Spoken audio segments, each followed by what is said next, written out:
जी अस्सलाम वालेकुम स्टूडेंट्स, उम्मीद है आप खैर खैरियत से होंगे। बच्चों बिस्मिल्लाह पढ़ लें, दुरूद शरीफ पढ़ लें, फिर हम आगाज़ करते हैं IAS 12 का। बिस्मिल्लाहिर्रहमानिर्रहीम। अल्लाहुम्मा सल्ली अला मुहम्मदिन व अला आलि मुहम्मदिन कमा सल्लैता अला इब्राहीम व अला आलि इब्राहीम इन्नका हमीदुम मजीद। अल्लाहुम्मा बारिक अला मुहम्मदिन व अला आलि मुहम्मदिन कमा बारकता अला इब्राहीम व अला आलि इब्राहीम इन्नका हमीदुम मजीद। रब्बि इश्रह ली सदरी व यस्सिर ली अमरी वहलुल उक़दतम मिन लिसानी यफ़क़हू क़ौली। रब्बि ज़िदनी इल्मा रब्बि यस्सिर वला तुअस्सिर व तम्मिम बिल खैर। बेटा ज़रा इसको ज़रा फोकस कर देना। फोकस्ड है जी? चले मैं थोड़ा सा मज़ीद इलाज कर लेता हूँ यहाँ पे। Income tax IAS 12 accounting profit होता है हमारा profit before tax, taxable profit होता है हमारा profit as per tax laws. Tax expense जो है वो हमारा करंट टैक्स और डेफर्ड टैक्स को मिलाकर होता है। करंट टैक्स में आपकी tax for current period plus prior periods का इम्पैक्ट दोनों आते हैं, प्रायर पीरियड का इम्पैक्ट भी लिया जाता है।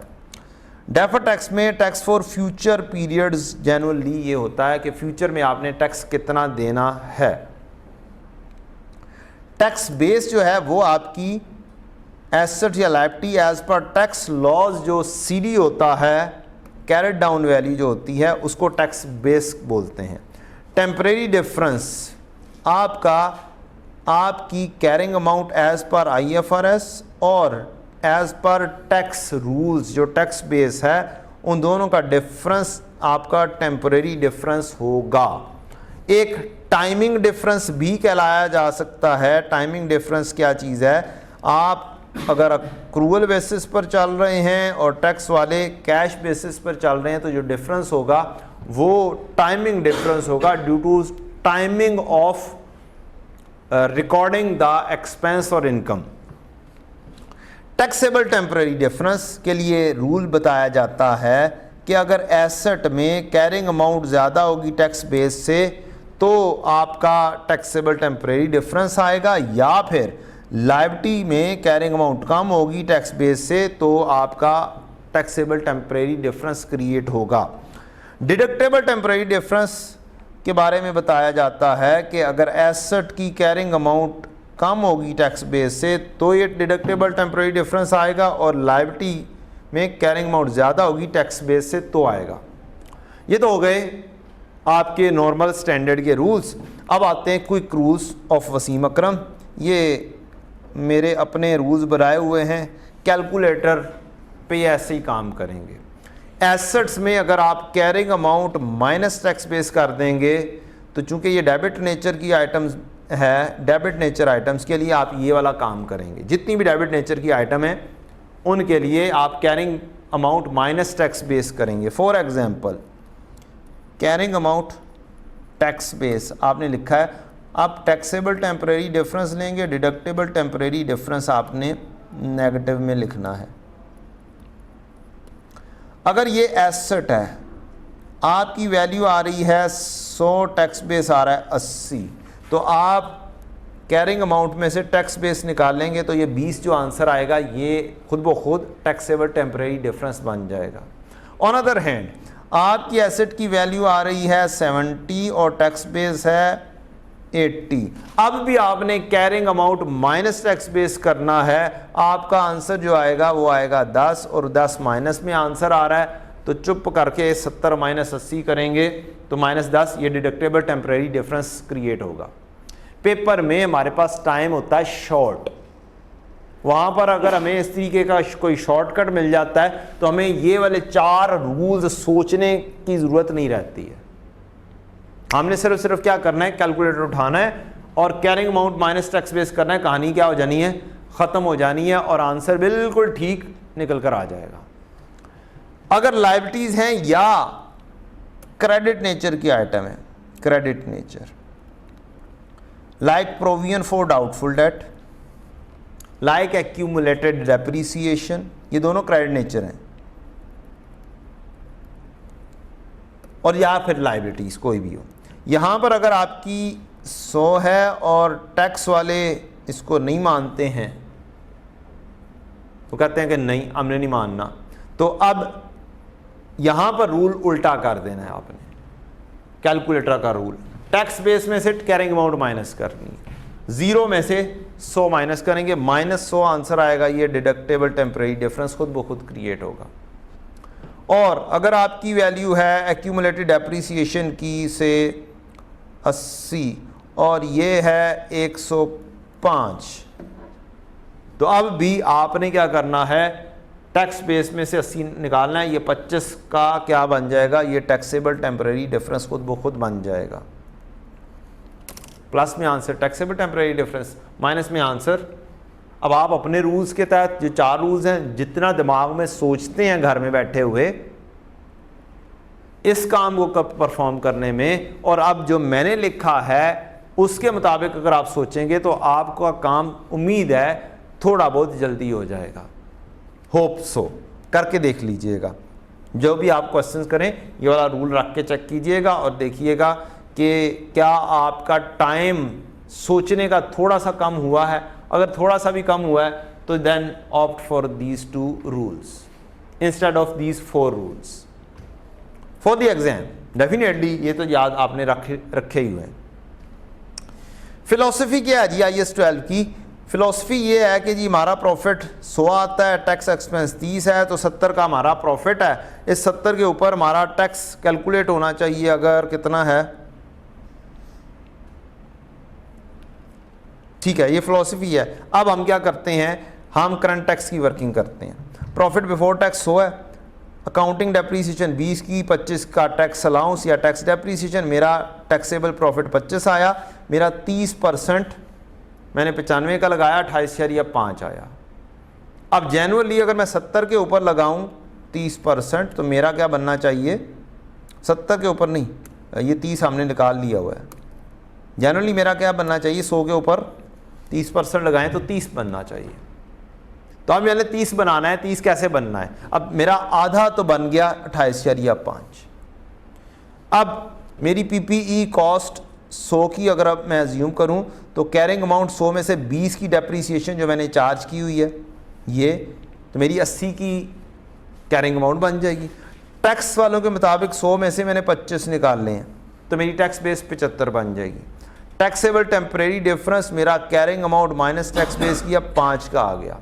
इस 5 के ऊपर डेफर्ड टैक्स लायबिलिटी आई 1.5। मैंने बनाया T account deferred tax liability का, क्योंकि ये CD वर्कआउट होता है, एक CD से दूसरा CD वर्कआउट होता है। ये रूल बना लें अपने पास। बैलेंस शीट के कैरिंग अमाउंट से अगली जो चीज़ डेफर्ड टैक्स लायबिलिटी की निकलेगी, ये कैरिंग अमाउंट ही निकलेगा 1.5। तो मेरा एक एंट्री बन जाएगी डेफर्ड टैक्स एक्सपेंस डेबिट और डेफर्ड टैक्स लायबिलिटी क्रेडिट 1.5 की। और मेरे पास 2 फिर एक्सपेंसेस आए, एक 28.5 करंट से और 1.5 डेफर्ड टैक्स एक्सपेंस। दोनों को इकट्ठा किया तो ये अल्टीमेटली क्या बन गए, 30 के बन गए, और अकाउंटिंग मिसमैच भी नहीं हुआ है। This is the short concept of कि इसकी लॉजिक क्या है, कैसे ये बराबर आ जाता है हमारे टैक्स के जो हमारा आना चाहिए है, और फिर हमारे IFRS रूल्स जो हैं उसके मुताबिक जितना टैक्स बनना चाहिए उसके मुताबिक हम बनाकर ले आते हैं। लेकिन कुछ टैक्स के रूल्स भी फॉलो करने हैं, उनका भी बात माननी है, और कुछ अकाउंटिंग की भी बात रखनी है। अकाउंटिंग कहती है एक तरीके से चलो भाई, जो कमाया उसका 30% बनता है तो 30 आना चाहिए टोटल एक्सपेंस। लेकिन जब हम टैक्स रूल्स को फॉलो कर रहे होते हैं, टैक्सेबल प्रॉफिट के ऊपर जब जाते हैं तो हमारा टैक्स या कम बन जाता है या उससे ज़्यादा बन जाता है, जिसकी एडजस्टमेंट अकाउंटिंग के अंदर इस IAS 12 के ज़रिए डेफर्ड टैक्स के ज़रिए हम कर लेते हैं, और फिर हमारा वो 30 प्रॉपरली अकाउंटिंग के मुताबिक आ जाता है। तो ये है हमारा एक फिलॉसफी ऑफ IAS 12 और उसका कॉन्सेप्ट।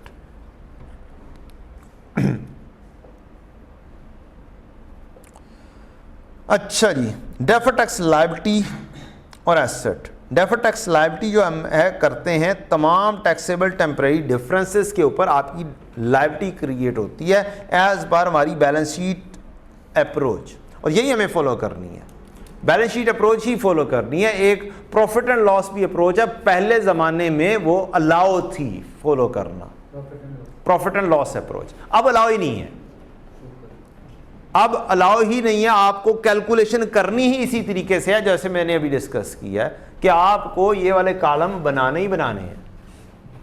हाँ, प्रॉफिट एंड लॉस अप्रोच के तहत वो थोड़ा बहुत कभी कभी कोई एक आधी एडजस्टमेंट है वो उस तरीके से दे देता है क्वेश्चन के अंदर, तो आनी हमें चाहिए, कॉन्सेप्ट हमारा होना चाहिए। वो क्या है? वो अप्रोच ये है, ये जो ऊपर क्वेश्चन मैंने किया, इसके तहत मेरे टेम्परेरी डिफरेंस, मेरा पीबीटी 100 और मेरा टैक्सेबल प्रॉफिट 95, इनमें 5 रुपए का डिफरेंस है। प्रॉफिट एंड लॉस अप्रोच के तहत मैं कहता हूं अकाउंटिंग प्रॉफिट मेरा क्या है? 100 है, टैक्सेबल प्रॉफिट मेरा क्या है? 95 है। इसका मतलब जो मेरा 5 का डिफरेंस है ये टैक्सेबल टेम्परेरी डिफरेंस है। यहां पर भी आप वो जो मैंने एसेट का रूल बताया ना, carrying amount minus tax base, वो वाला अप्लाई करेंगे।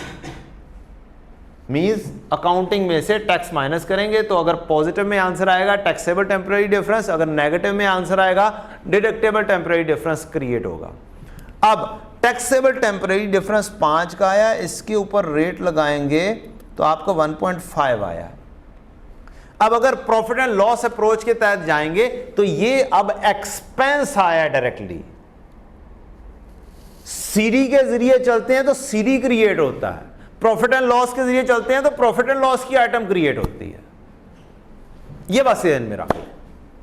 अब ये जो थे टैक्सेबल टेम्परेरी डिफरेंस कह लें, अगर मैं सिर्फ टैक्सेबल टेम्परेरी डिफरेंस का एक अकाउंट बना दूं, 0 था मेरा इसका बीडी, ये एक नोशनल अकाउंट बना रहा हूं मैं, 0, और इसका कैरेट डाउन आया 5, तो इसका मतलब है मेरा 5 क्रिएट हुआ है टैक्सेबल टेम्परेरी डिफरेंस, जो कि ये है, ये क्रिएट हुआ है 5। इसकी वजह से ये मेरा एक्सपेंस क्रिएट हुआ है, deferred tax expense. Somehow profit and loss से चलेंगे तो प्रॉफिट एंड लॉस की आइटम आएगी, प्लस में आई है तो इसका मतलब है मेरी एंट्री पॉजिटिव बनेगी, डेफर्ड टैक्स एक्सपेंस ने डेबिट होना है और डेफर्ड टैक्स लायबिलिटी ने क्रेडिट होना है। ये वाली चीज अब ये है, ये प्रॉफिट एंड लॉस अप्रोच। और बैलेंस शीट अप्रोच के तहत जो चीज आ रही है वो आ रही है आपका ये वाला टी अकाउंट, ये वाला। अब ये जो क्रिएट हो रहा है वो ये चीज कैलकुलेट होके आ रही है, और फिर हम डिफरेंस लेते हैं, ये वाली चीज अब बैलेंसिंग के तौर पर आ रही है, इधर ये डायरेक्टली आ रही है एक्सपेंस के तहत। ये है दोनों अप्रोचेस में डिफरेंस। आंसर दोनों से मैच होना चाहिए, लेकिन ये अप्रोच प्रॉफिट एंड लॉस वाली अप्रोच किसी किसी क्वेश्चन के अंदर थोड़ी बहुत एक आधी एडजस्टमेंट के तहत आ जाती है, या फिर फाइनल अकाउंट के क्वेश्चन के अंदर अक्सर इस तरीके की एडजस्टमेंट आ रही होती है। अगर फुल फ्लैज फाइनल अकाउंट का क्वेश्चन हो उसके अंदर सम टाइम्स दे देता है, क्योंकि सौकी बनाते हुए सिर्फ प्रॉफिट एंड लॉस चाहिए होता है, तो वो पूरे की पूरी अगर उसने मुकम्मल नहीं भी लगवाना आपसे कॉन्सेप्ट, तो वो बस बता देता है कि करंट ईयर में इतने टैक्सेबल टेम्परेरी डिफरेंस क्रिएट हुए हैं, या फिर बता देता है कि लास्ट ईयर का टैक्सेबल टेम्परेरी डिफरेंस इतना था, करंट ईयर का इतना है, तो जो डिफरेंस आया टैक्सेबल टेम्परेरी डिफरेंस का वो आप क्रिएट निकाल लो, उसके ऊपर रेट लगाओ और फिर डायरेक्टली डेफर्ड टैक्स एक्सपेंस की कैलकुलेशन पे पहुंच जाओ। ये काम जरूर करता है वो कॉन्सेप्ट के तहत। एक आधी एडजस्टमेंट में रीसेंट टाइम्स में भी नजर आया है, लेकिन अगर आपके पास काम मौजूद है, सारी सीरीज मौजूद है, तो आप अप्रोच कौन सी यूज करेंगे? बैलेंस शीट अप्रोच ही यूज करेंगे। डेफर्ड टैक्स एसेट कब क्रिएट होता है? तमाम के तमाम डिडक्टेबल टेम्परेरी डिफरेंस के ऊपर आपका डेफर्ड टैक्स एसेट क्रिएट होता है। इसके अलावा आपके अनयूज टैक्स लॉसेस या अनयूज टैक्स क्रेडिट्स पड़े हों, पुराने लॉसेस पड़े हुए हैं, तो उससे भी directly deferred tax asset create होता है। अब हम आ जाते हैं कुछ अगली बी पार्ट के अंदर, हमें टैक्सेबल टेम्परेरी डिफरेंसेस की एग्जांपल्स दी हुई हैं। Transaction that affect profit and loss, profit and loss की कौन कौन सी ट्रांजैक्शन है, ये interest income, depreciation, development cost, prepaid expenses, research cost, ये मुख्तलिफ किस्म की एग्जांपल्स दी हुई हैं कि इससे प्रॉफिट एंड लॉस के ऊपर इम्पैक्ट आता है, इन चीज़ों की वजह से अकाउंटिंग प्रॉफिट पे इम्पैक्ट आता है और टैक्सेबल प्रॉफिट के ऊपर इन चीज़ों की वजह से इम्पैक्ट आता है। तो ये अगर टाइम मिले आपको तो ये थोड़ी बहुत आप क्या करें, स्टैंडर्ड से जस्ट पढ़ लें, थ्योरेटिकली लिखने में सम टाइम काम आ जाती हैं। परमानेंट डिफरेंसेस, एक्सपेंसेस जो कि कभी भी डिडक्टेबल नहीं होंगे टैक्स पर्पसेस के लिए, ये परमानेंट डिफरेंस कहलाते हैं। या फिर इनकम जो कभी भी टैक्सेबल नहीं होंगी। रूल ऑफ थंब क्या बन जाएगा आपका, आपके जो परमानेंट डिफरेंसेस हैं ये आपकी करंट टैक्स की वर्किंग में भी जाके आएंगे और फिर रिकॉन्सिलिएशन में भी इफेक्ट करेंगे।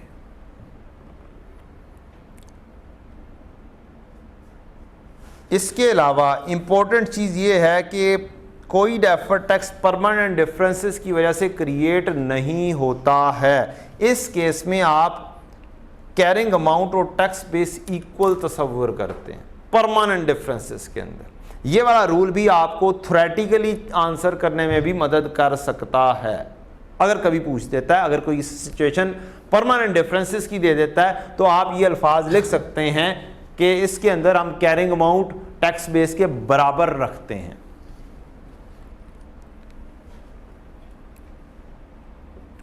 अगर टैक्स अथॉरिटीज कोई हमारे साल के अंदर कोई एसेट या लायबिलिटी नहीं लिखती हैं तो आपका टैक्स बेस जीरो कंसिडर होता है। जैसे हम कैश बेसिस पर चल रहे हैं, टैक्स हम चल रहे हैं एक्रूअल बेसिस पर और टैक्स वाले कैश बेसिस पे चल रहे हैं, तो कैश बेसिस में कोई एसेट लायबिलिटी नहीं लिखी जा रही होती, जबकि हम लिख रहे होते हैं तो टैक्स बेस किसके बराबर आ जाता है, जीरो के बराबर आ जाता है।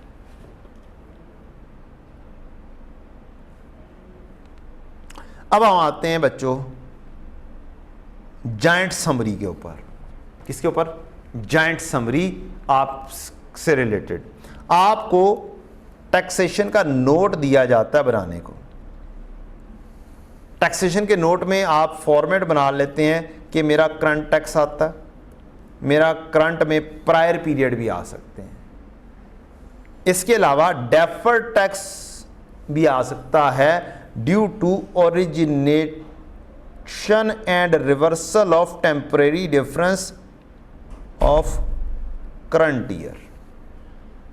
इसके अलावा एक आधी अटेम्प्ट में आपको डेफर्ड टैक्स प्रायर ईयर भी नजर आता है। एक आधी अटेम्प्ट में वो क्या था, रेट चेंज की वजह से आपका इफेक्ट जो है वो जो आता है वो भी आपने डेफर्ड टैक्स का लिखना होता है। अब हम परेशान होते हैं यार कौन कौन सी चीज लेनी है, कौन कौन सी चीज रिकॉन्सिलिएशन में नहीं लेनी है। तो मोटी मोटी तो दो तीन चीजें हैं, एक रिड्यूस टैक्स की, एक टाइमिंग डिफरेंसेस, परमानेंट डिफरेंसेस, एक रिड्यूस टैक्स और एक परमानेंट डिफरेंस। ये तो आने ही आने हैं। कौन कौन सी जगहों पे, दोनों जगहों पे, करंट टैक्स की वर्किंग में भी और रिकॉन्सिलिएशन में भी। इसके अलावा क्या क्या कुछ आ जाएगा और क्या क्या कुछ करना है आपने। आपका स्टार्टिंग होगा रिकॉन्सिलिएशन का पीबीटी से, आप टैक्स रेट लगाएंगे, करंट ईयर का टैक्स एक्सपेंस आ जाएगा। अब उसके अंदर परमानेंट डिफरेंसेस के जो एक्सपेंसेस है ये ऐड करेंगे, परमानेंट डिफरेंसेस की इनकम्स को आप लेस कर देंगे, बिल्कुल वैसे ही जैसे करंट टैक्स की वर्किंग के अंदर करते हैं। अकाउंटिंग एक्सपेंस जो है वो ऐड अप कर देते हैं और अकाउंटिंग इनकम जो है वो आप लेस कर देते हैं जहाँ पे मिसमैच होता है। तो आपने वही वाला काम करना है, लेकिन यहाँ पर क्या आना है, टैक्स का इम्पैक्ट आना है उसका।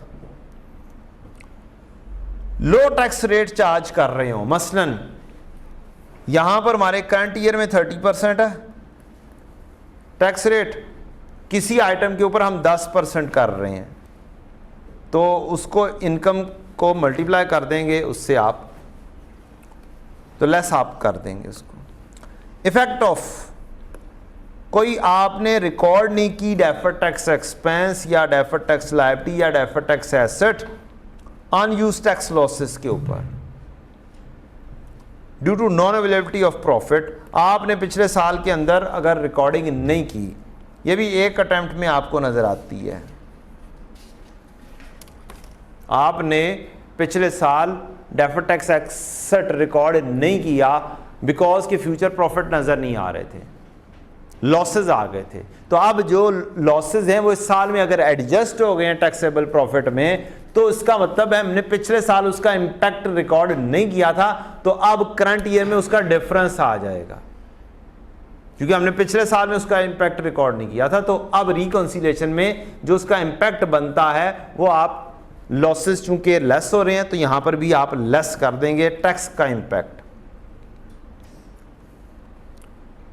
लो tax rate on deferred tax expense, ये पहले भी बात हो गई है। Reduction in opening deferred tax liability due to reduction in tax rate, तो यहाँ पे आप लेस कर देंगे। अगर आपका इंक्रीज आ रहा है टैक्स रेट का तो आप यहाँ पर भी इंक्रीज कर देंगे। तो इफेक्ट ऑफ रेट चेंज आपका प्लस माइनस दोनों हो सकते हैं। तो मोटी मोटी सी बात क्या पता चली, ज़्यादा चीज़ परमानेंट डिफरेंस की वजह से, रिड्यूस्ड टैक्स रेट की वजह से, या फिर रेट चेंज की वजह से। ये तीन मोटी मोटी आइटम्स हैं जो कि आपकी रिकॉन्सिलिएशन में आएंगी। तीन मोटी items, rate change, reduce rate और परमानेंट डिफरेंसेस। अच्छा, अब बड़ी मज़ेदार बात है, हमारे पास एक स्टैंडर्ड है IAS 12, उसका बी पार्ट। क्या आप बी पार्ट पे जाएंगे, उसके अंदर आपको एक इलस्ट्रेटिव एग्जांपल मिलेगी। उसके अंदर ही आपको बिल्कुल स्टार्ट पे क्या हैं जो एग्जांपल्स मैंने बात की थी कि ये काम आ सकती हैं थ्योरेटिकल लिखने में, एग्जांपल्स और circumstances that give rise to taxable temporary difference, ये दिए हुए हैं कि transaction that affect profit and loss. इसके अंदर काफ़ी डिस्कशन की हुई है, इसको एक दफ़ा जस्ट क्या करना है, आपने गो थ्रू करना है।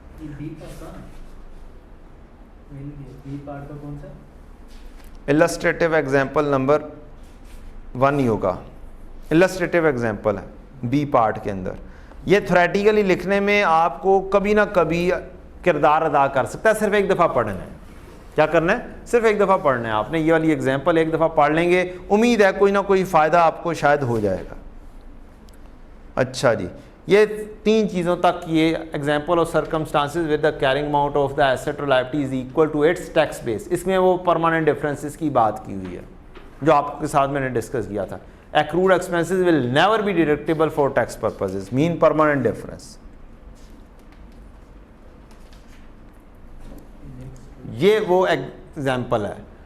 Accrued income will never be taxable means permanent difference है, तो इसमें क्या होगा, टैक्स बेस बराबर होगी आपकी कैरिंग अमाउंट से। तो ये छोटी छोटी सी चीज़ें हैं, ये 3-4 चीज़ें ये पढ़ लीजिएगा। ये बेटा मैंने तो चंद चीज़ें हाईलाइट की हैं, लेकिन मैं आपको कह रहा हूँ आप सारी की सारी पूरी एग्जाम्पल पढ़ें एक दफ़ा और उसमें से खुद हाईलाइट कर लें जो जो सी चीज़ आपको समझ लगती है।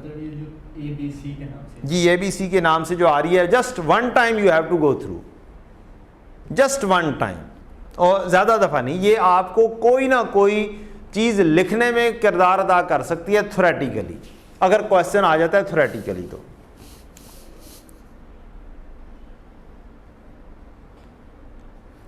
या फिर MCQs में शायद किरदार अदा कर दें। फिर आपकी एक एग्जाम्पल आती है डेप्रिशिएबल एसेट की। ये बड़ी अच्छी सी एग्जाम्पल है, इसके अंदर मुख्तलिफ चीज़ें दी हुई हैं, अगर आप करना चाहें तो कर सकते हैं। एग्जाम्पल 2 आती है डेफर्ड टैक्स एसेट और लायबिलिटीज़। ये बड़ी लंबी चौड़ी एग्जाम्पल है। इसके दूसरे पेज पे जाएंगे तो हमें पूरी करंट टैक्स की वर्किंग यहाँ पर नज़र आ जाएगी।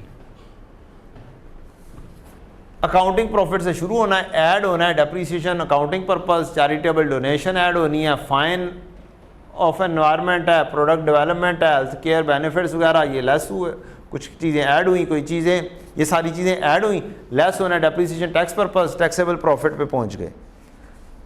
करंट ईयर का टैक्स रेट है 40%, current tax expense last year था 35%। इसका मतलब है यहां पर रेट चेंज का इंपैक्ट भी इस क्वेश्चन में दिया हुआ है। अच्छा जी, आप फिर डेफर्ड टैक्स के ऊपर आ जाते हैं। जब डेफर्ड टैक्स पे आते हैं तो carrying amount of property plant equipment, ये कैरिंग अमाउंट की कहानी बता रहा है कि बिल्डिंग की है, मोटर व्हीकल की या टोटल है। ये पूरे का पूरा उसने टी अकाउंट बनाया हुआ है कि इसमें क्या क्या कुछ हो रहा है। इसमें ओपनिंग है, एडिशन है, क्लोजिंग है, फिर elimination of accumulated depreciation on revaluation है, फिर रीवैल्यूएशन हो रही है। रीवैल्यूएशन का भी इंपैक्ट इस क्वेश्चन के अंदर उसने लिया हुआ है। समझो ये तीन उसने WDV बना दी, फिर टैक्स बेस बनाया। टैक्स बेस में ऑब्वियसली कोई इंपैक्ट नहीं आना रीवैल्यूएशन का। देन बच्चों यहां पर आ जाती है टैक्सेबल टेम्परेरी डिफरेंस की कैलकुलेशन। अगर आप बस ये वाला पेज ओपन कर लेते हैं तो आपके वो सारे के सारे रूल्स आप बस यहां से देख के भी लगा सकते हैं। ज्यादा जो मैंने आपको carrying amount minus tax base वाला रूल बताया, एसेट वाला, डेबिट नेचर वाला और क्रेडिट नेचर वाला, आप ये वाला पेज खोल लेंगे तो कर सकते हैं। रिसीवेबल 500 500 0, ये भी हो सकता है। रिसीवेबल अगर प्रोविजन फॉर डाउटफुल डेट मौजूद हो तो हमारे पास क्या होगा, 450 पे होगा। टैक्स बेस 500 पे ही होगी और 50 का डिफरेंस आ जाएगा। ये मैंने खुद लिखा हुआ आपके लिए। इन्वेंट्री सेम होती है प्रोडक्ट डेवलपमेंट कॉस्ट में। अब ये देखें हमारे पास 500 आ रहा है, एसेट है, 0 है, तो 500 माइनस 0 पॉजिटिव है टेम्परेरी डिफरेंस। ये टैक्सेबल टेम्परेरी डिफरेंस क्रिएट हो रहा है। प्रॉपर्टी प्लांट इक्विपमेंट में कैरिंग अमाउंट ज़्यादा है, टैक्स बेस कम है, ये भी आ गया, टैक्सेबल टेम्परेरी डिफरेंस है। नीचे आए इनकम टैक्स पेबल, लायबिलिटी शुरू हो गई। लायबिलिटीज़ में 3000 3000 500 500 20000 20000 8600 8600 कोई चेंज नहीं है। चेंज कहाँ पे है? इक्विटी में कोई चेंज नहीं है, कोई उसने नहीं लिया। टेम्परेरी डिफरेंस जो उनसे ऊपर थे टैक्सेबल वही आ गए। टैक्सेबल के ऊपर करंट ईयर का रेट लगाया, 40% आया। अब आपकी कहानी शुरू हुई पहले साल की। BD CD difference 8600, deferred tax expense आ जाएगा। अगला साल आएगा, अगले साल में फिर से वैसी कहानी है कैरिंग अमाउंट टैक्स बेस की। यहां पर आपको लायबिलिटी, इसको हाईलाइट कर लेंगे, आपको लायबिलिटी की कहानी मिल जाएगी। कैरिंग अमाउंट 2000, टैक्स बेस 0 और ये माइनस में आंसर आ रहा है। 0 माइनस 2000 माइनस में आंसर, जो आपको रूल बताया। एक ये वाली लाइन, इसके ऊपर मैंने ये एरो लगाया हुआ है अगर रूल दोबारा से ज़हन में रिफ्रेश करना हो, और एक मैंने यहाँ पर ब्लू में लाइन पे लगाया हुआ है। तो आप इन दो लाइंस को आप भी हाईलाइट कर लें तो ये रूल्स तो पक्के पक्के ऐसे आपको नज़र आ जाएंगे। समहाउ ये रूल तो पक्के ज़हन में बैठे होते हैं। मसला में रिकॉन्सिलेशन में होता है कि रिकॉन्सिलेशन में क्या क्या कुछ आ जाना है। तो बेटा जानी इलस्ट्रेटिव डिस्क्लोजर, जो आपको नोट बनाने के लिए आता है ना, पूरे का पूरा नोट बना हुआ है यहाँ पे,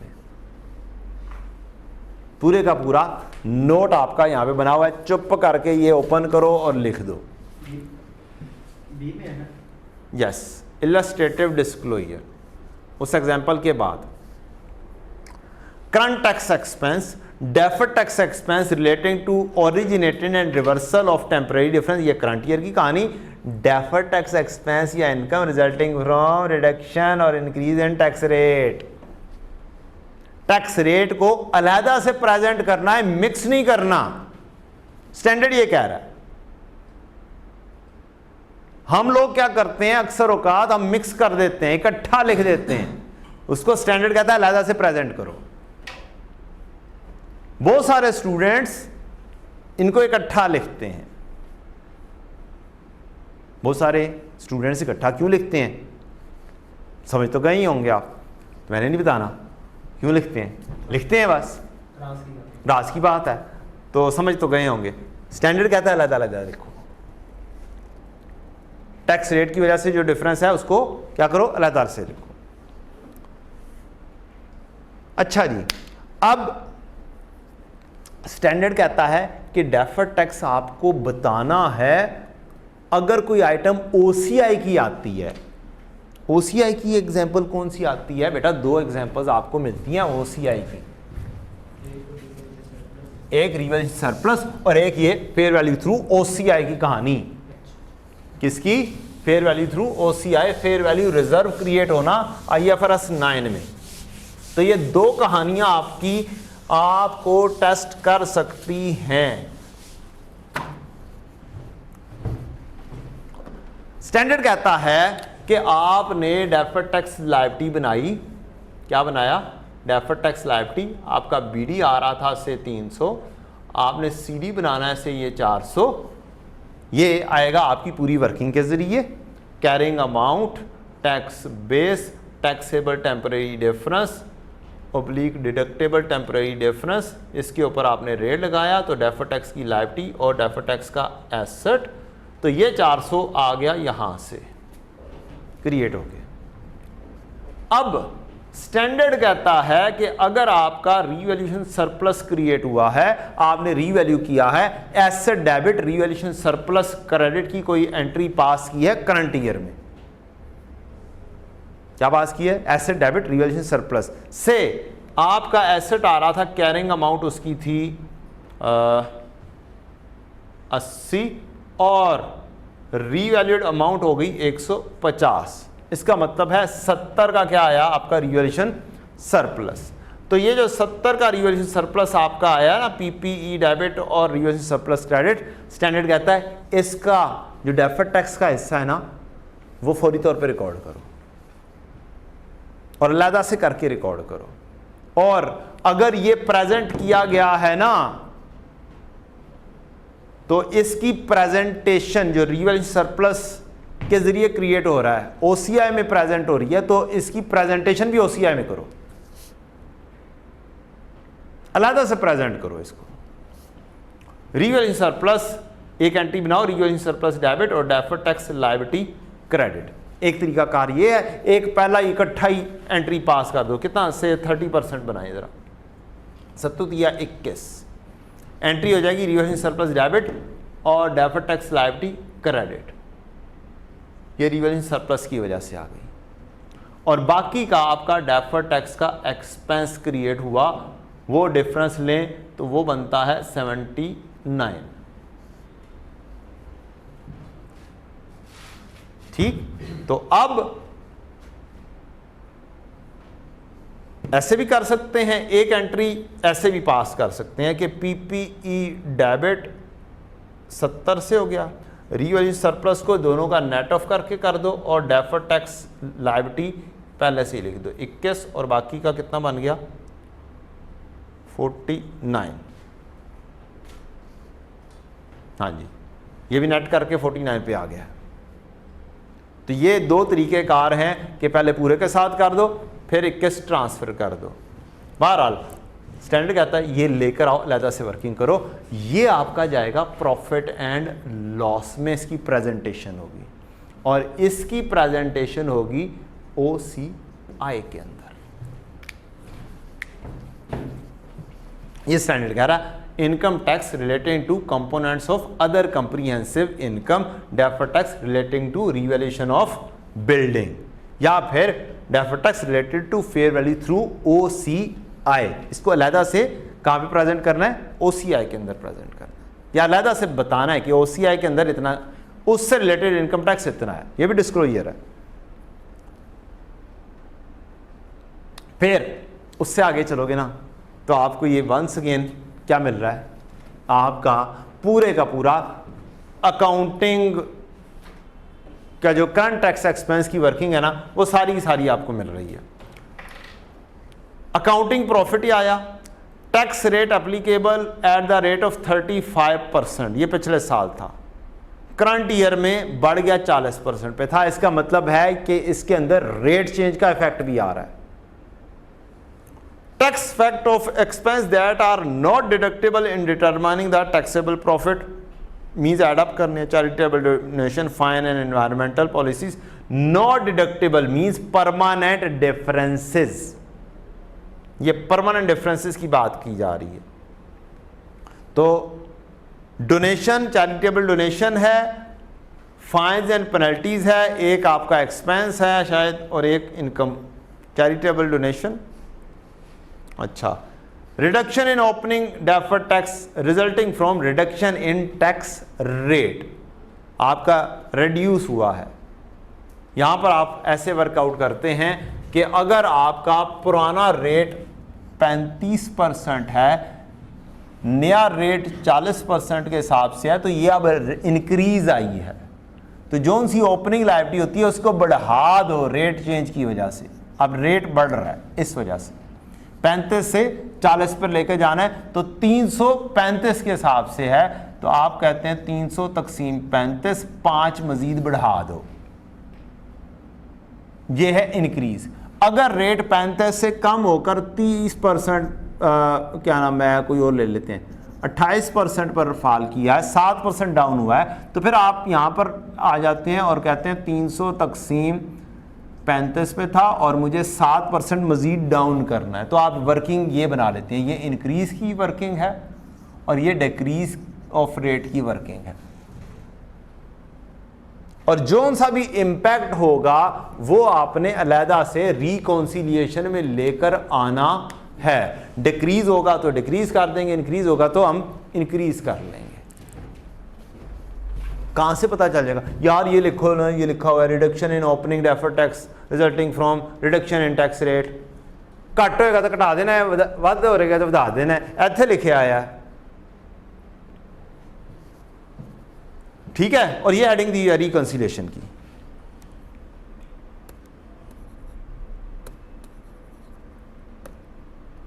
ये आपकी नीचे रिकंसिलिएशन बनी हुई है, ये सारी रिकंसिलिएशन है। परमानेंट डिफरेंसेस की वजह से इंपैक्ट और टैक्स रेट का इंपैक्ट, तो दो चीजें तो यहां पर मेंशन की हुई हैं। एक तीसरी चीज रह जाती है रिड्यूस टैक्स रेट का इंपैक्ट।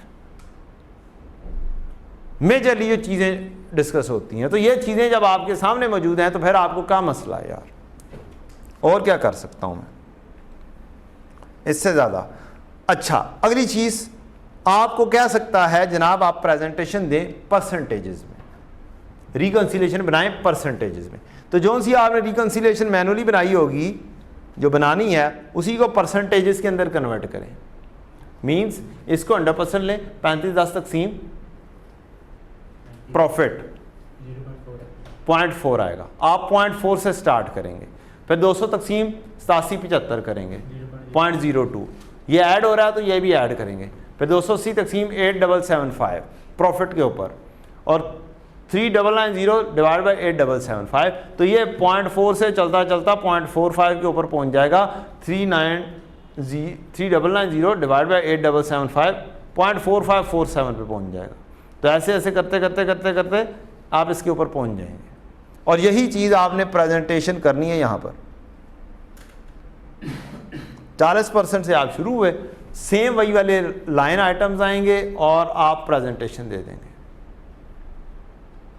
और अगर आपको ये चीज़ दे देता है तो भी आप स्टैंडर्ड की यही वाली एग्जांपल खोलेंगे और एज इट इज़ इसका छापा मार देंगे, लिखेंगे एप्लीकेबल टैक्स रेट इतना है, टैक्स इफेक्ट ऑफ फलाना फलाना, जो सी चीज़ें लाइन आइटम्स बनती हैं, रेट चेंज का इम्पैक्ट, सारी बातें वही लिखेंगे। फिर effective tax rate, tax expense divided by profit before tax, formula तक लिखा हुआ है। क्या लिखा हुआ है? फार्मूला तक लिखा हुआ है उसने। क्या आपको निकालना कैसे है? इफेक्टिव टैक्स रेट या tax expense divided by profit before tax, उसके जरिए आपने ये कैलकुलेशन करनी है। तो और मैं इससे ज़्यादा और कुछ नहीं कर सकता कि आपको ये गाइडेंस यहां तक बता दूं कि परसेंटेजेस वाली भी आनी है, अगर आ जाएगी तो खोल के कर देना, नहीं आएगी तो sukoon.com।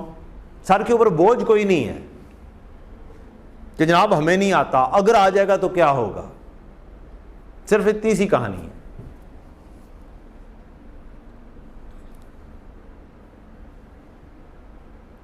अगली चीज़ है स्टैंडर्ड के मुताबिक आपको एक्सप्लेनेशन बतानी होती है कि change in applicable tax rate compare to previous accounting period.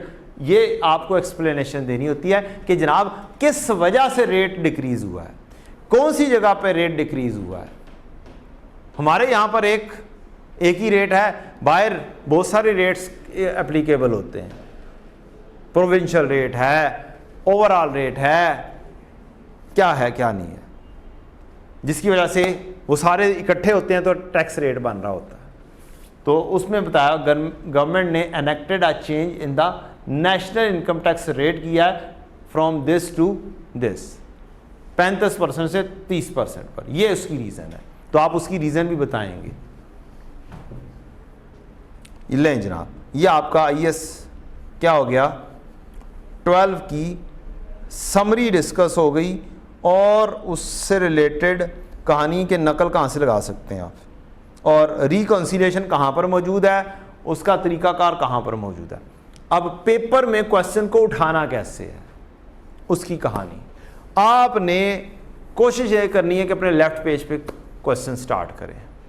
Left page पे रिकन्सिलिएशन आई, नोट आया, वो आपने फॉर्मेट उसका टैक्सेशन, करंट, डेफर्ड, और 2 लाइंस मजीद खाली छोड़ दें या 3 लाइंस खाली छोड़ दें। उसके बाद रिकन्सिलिएशन का फॉर्मेट, उसमें भी PBT टैक्स रेट और टैक्स एक्सपेंस, ये फौरी तौर पे PBT ढूंढकर यहाँ पर PBT लिख दें, टैक्स रेट ढूंढ कर यहाँ पे लिख दें, और टैक्स एक्सपेंस कैलकुलेट कर दें स्टार्ट में ही सबसे पहले। अगली चीज़, राइट पेज के ऊपर करंट टैक्स की वर्किंग बनाना शुरू कर दें, उसमें भी 2 चीज़ें लिख दें, PBT लिख दें, एक ऐड लिख दें, एक लेस लिख दें कि मैंने ऐड वाली चीज़ यहाँ पे लिखनी है, लेस वाली चीज़ यहाँ पे लिखनी है, या फिर ऐड लेस तरतीब से करते जाएं, जो उनसे ऐड होना है और ऐड कर दो, जो लेस होना है लेस कर दो। ये भी तरीकाकार चल सकता है। पेज के एंड पर जाएं, टैक्सेबल प्रॉफिट लिख दें, टैक्स रेट लिख दें, करंट टैक्स एक्सपेंस लिख दें। ये पहले ही स्टार्ट में फॉर्मेट बना देना आपने। अगले पेज पे जाके आपने डेफर्ड टैक्स लायबिलिटी का फॉर्मेट बना देना। 8-10 लाइन्स खाली, उसके सेंटर के बाद में डेफर्ड टैक्स लायबिलिटी का टी काउंट बना दे। ये आपका तीसरा पेज भी हो गया। चौथे पेज के ऊपर जाओ, सेंटर से हाफ करो, वर्किंग्स बनाना शुरू कर दो। जो सी वर्किंग है सेंटर से हाफ करो, या तो 4 पेजेस के ऊपर ही खत्म हो जाएगा, या फिर नेक्स्ट 6ठा पेज खोल लो, 5वें पेज पे कुछ ना करना, 6ठे पेज के ऊपर काम कर दो, ताकि अगला क्वेश्चन फिर से किसके ऊपर शुरू हो, लेफ्ट पेज से शुरू हो। और एक आधी वर्किंग उठा के खाम 5वें पेज पे कर देना, सारे पेजेस खत्म, या तो 4 पेजेस पे ही कहानी खत्म हो जाएगी। अब ये फॉर्मेट बनाया होगा ना, तो चीज़ें जल्दी जल्दी कैलकुलेट करके उसकी रेलेवेंट प्लेसेस के ऊपर लिखते जाओगे। फॉर्मेट नहीं बनाया होगा तो मुश्किल होगी। बाज़ का स्टूडेंट करते हैं, पहले करंट टैक्स के ये वाली चीज़ें नज़र आ रही हैं, भर लें, तो उस तरीके से पेपर अच्छा सॉल्व नहीं होता है। ले बच्चों, IAS 12 एक बहुत ही अच्छा सा क्वेश्चन जिसमें आपकी बहुत सारी चीज़ें रिवाइज हो जाती हैं। स्प्रिंग बायस का क्वेश्चन नंबर 7 है। रिक्वायरमेंट क्या है? रिक्वायरमेंट है prepare a note on taxation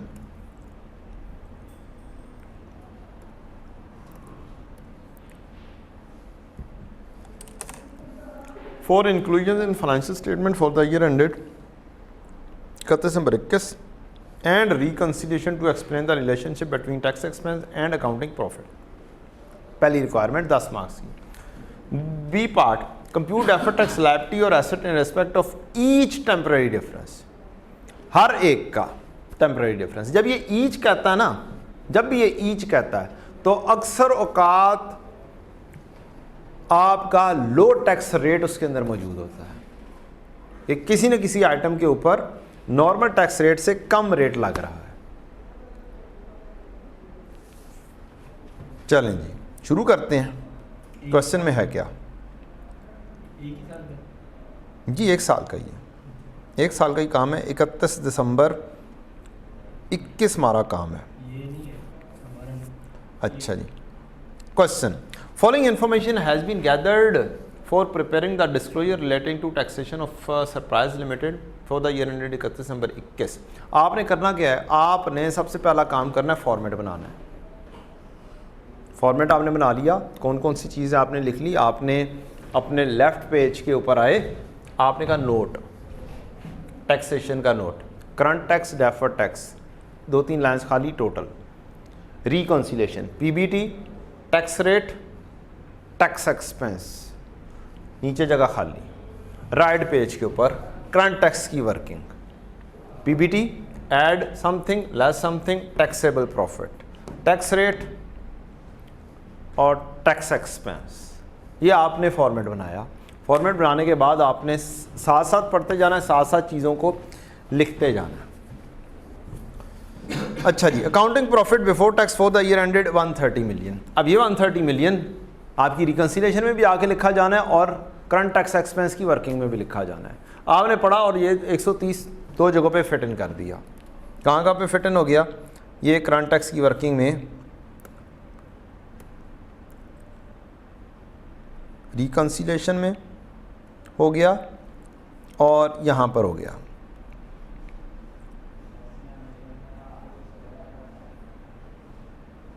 मैं कोशिश कर रहा हूँ हाईलाइटिंग मेरी रिवर्स हो जाए ताकि मैं आप लोगों के लिए साथ साथ मज़ीद हाईलाइट कर सकूँ।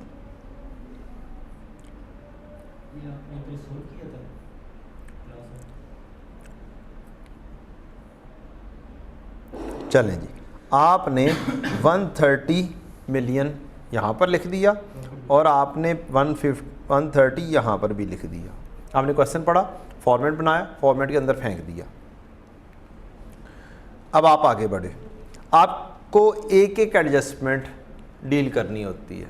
हर एडजस्टमेंट का सीडी भी होता है, हर एडजस्टमेंट का इम्पैक्ट करंट टैक्स के ऊपर भी पड़ सकता है। तो साइड बाय साइड लेकर चलें। क्या करें? साइड बाय साइड लेकर चलें। थोड़ा बहुत आप गो थ्रू करें कि क्वेश्चन के अंदर क्या क्या कुछ है। मसलन बिल्कुल एंड पर आपको अक्सर औकात टैक्स रेट मिल जाता है 30% एक्सेप्ट स्टेटेड अदरवाइज, जहाँ कहीं पर कोई और है। तो ये आपको टैक्स रेट दूसरी चीज़ है, फौरी तौर पर देख के वो भी लिख देनी है। टैक्स रेट आपने यहाँ पे लिखा और कैलकुलेट कर दें इसके ऊपर 130 इंटू 30% 39 आ गया। ये आपका पहला काम है जो आपने कर देना है। रीज़न उसकी ये है कि आप जब ये स्टार्ट में कैलकुलेटर के ज़रिए नहीं करते ना, यहाँ कहीं ना कहीं पे गलती कर जाते हैं। तो ये कैलकुलेटर से फौरी तौर पर पहले से ही लिख देना कि 130 के ऊपर 30% और टैक्स एक्सपेंस इतना आ गया। अब आप सेफ हैं।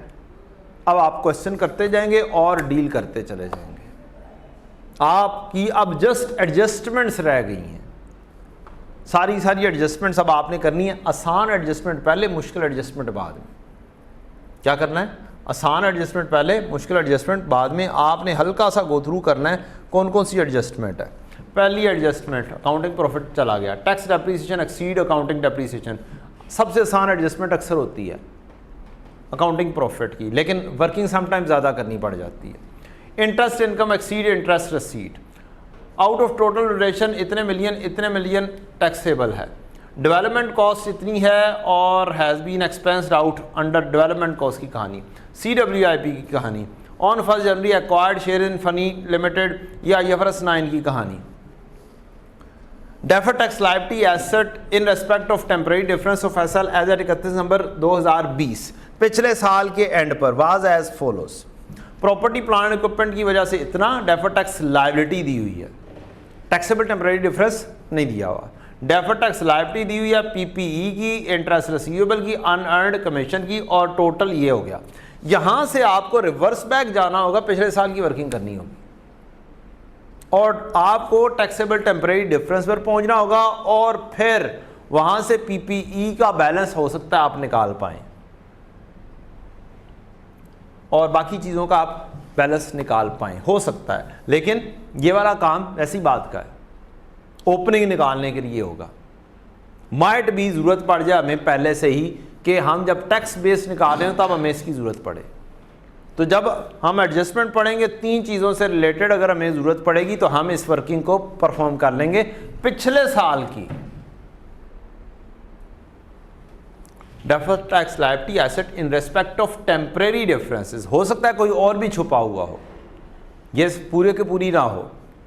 12 की उसने बताई है। Applicable tax rate, unused tax losses भी हैं हमारे पास इस क्वेश्चन के अंदर। Very beautiful question. ले जी, अब आसान काम पहली एडजस्टमेंट से शुरू करते हैं, एक एक करके एडजस्टमेंट पढ़ते चले जाते हैं। जज़ाकल्लाह। जी जी बिल्कुल। अच्छा जी जनाब, टैक्स डेप्रीसिएशन कहता है एक्सीड अकाउंटिंग डेप्रीसिएशन बाय 9। इसका मतलब क्या है?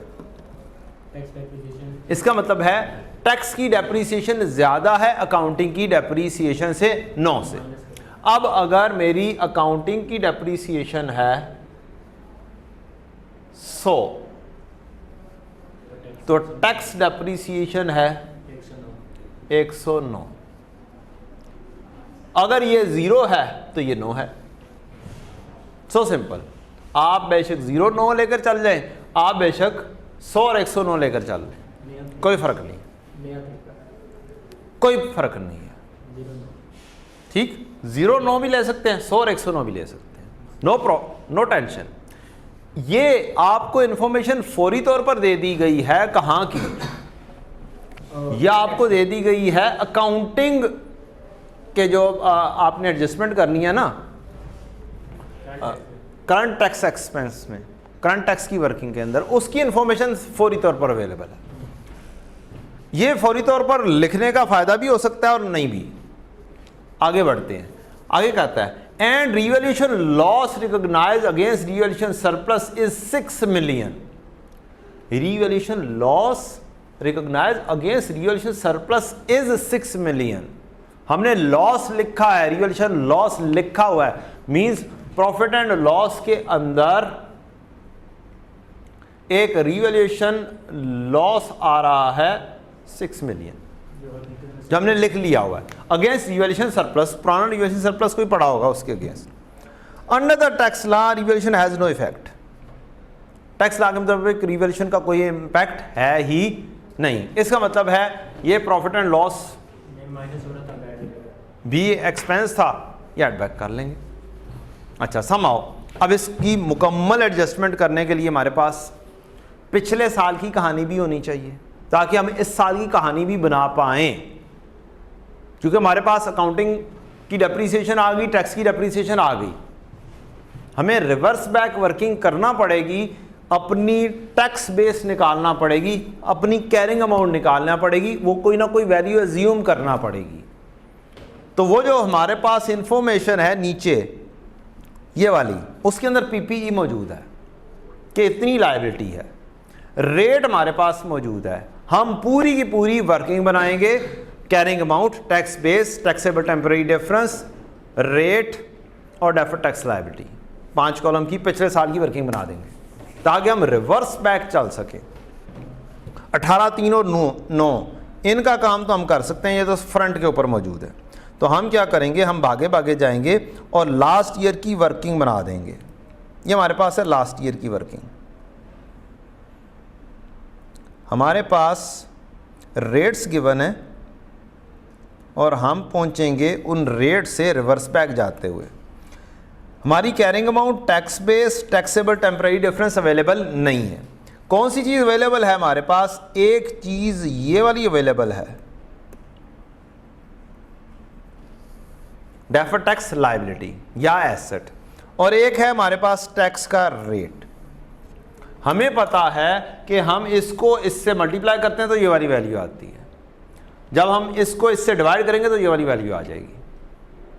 तो हमारे पास टैक्सेबल टेम्परेरी डिफरेंस क्रिएट होके आ जाएंगे। 18 तकसीम 0.3 60, 3 तकसीम 0.3 10, 9 ब्रैकेट में है, means deductible deferred tax asset, तो ये क्या बनेगी? डिडक्टेबल टेम्परेरी डिफरेंस बनेगा। 9 डिवाइड बाय 0.3 30। ये हमने क्या कर दिया? ग्रॉस अप कर दिया, टैक्सेबल टेम्परेरी डिफरेंस हमारे पास पहुंच चुके हैं। अब ये है, तब आगे आपने ज्यूम करना है कि ये पीछे क्या चीज़ क्रिएट करेगी, कैसे ये 60 आया होगा। ये 100 में से 40 निकाल दें 60 आएगा, लेकिन वैल्यू एज्यूम करें तो ज़रा सी हैवी किस्म की करें। 1000 ली तो ये क्या हो जाएगी? 1060, तभी ये टैक्सेबल टेम्परेरी डिफरेंस 60 आएगा। अगली चीज़ अनअर्न्ड कमीशन है। अनअर्न्ड कमीशन के बारे में रूल जाकर देखें, क्वेश्चन के अंदर क्या रूल दिया हुआ है। अनअर्न्ड कमीशन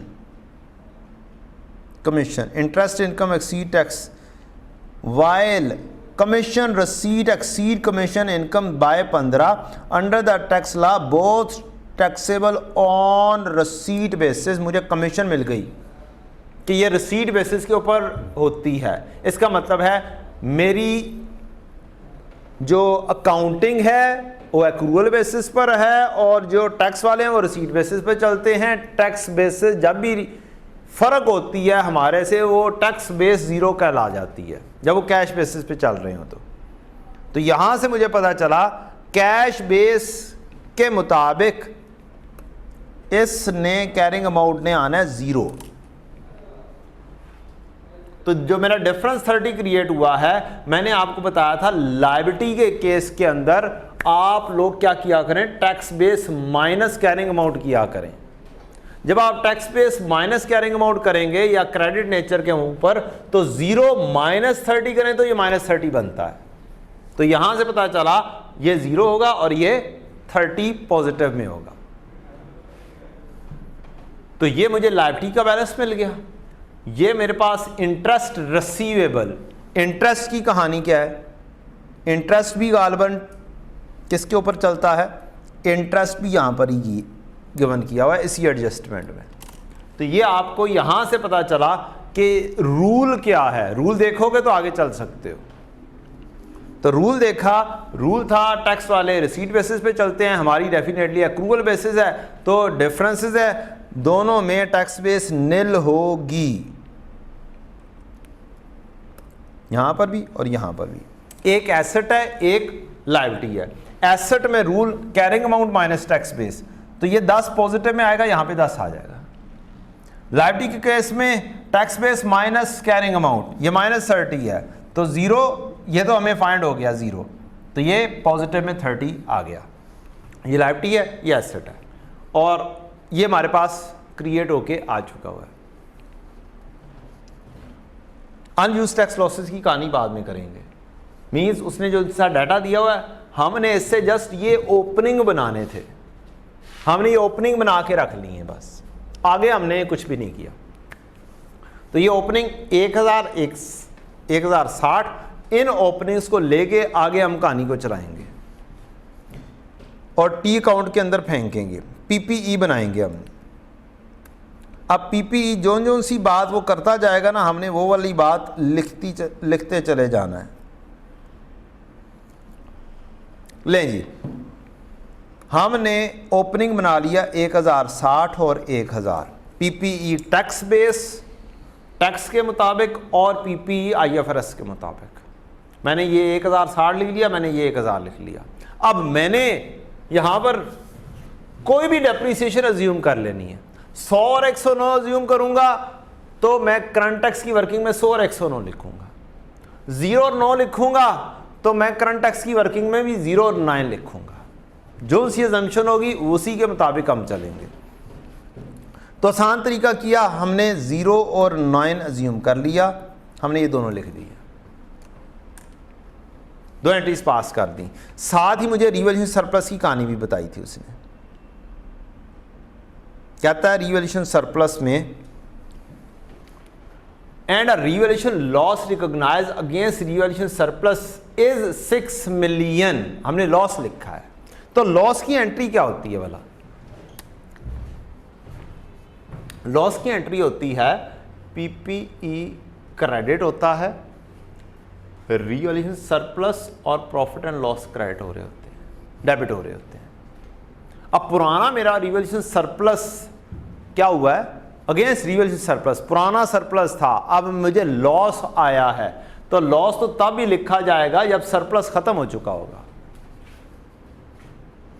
पुराना सरप्लस अगर मेरा 10 था, पुराना सरप्लस अगर मेरा 10 था और मैंने 6 का लॉस लिखा है, तो मेरा एक्चुअल में प्रॉफिट एंड पीपी क्या हुआ है 16 से डाउन हुआ है।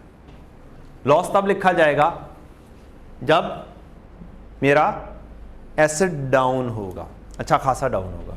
तो एक तो कंफर्म बात हो गई कि ये वाला लॉस जो है ये पीपीई को हिट करेगा, 6 का लॉस पीपीई को हिट करेगा।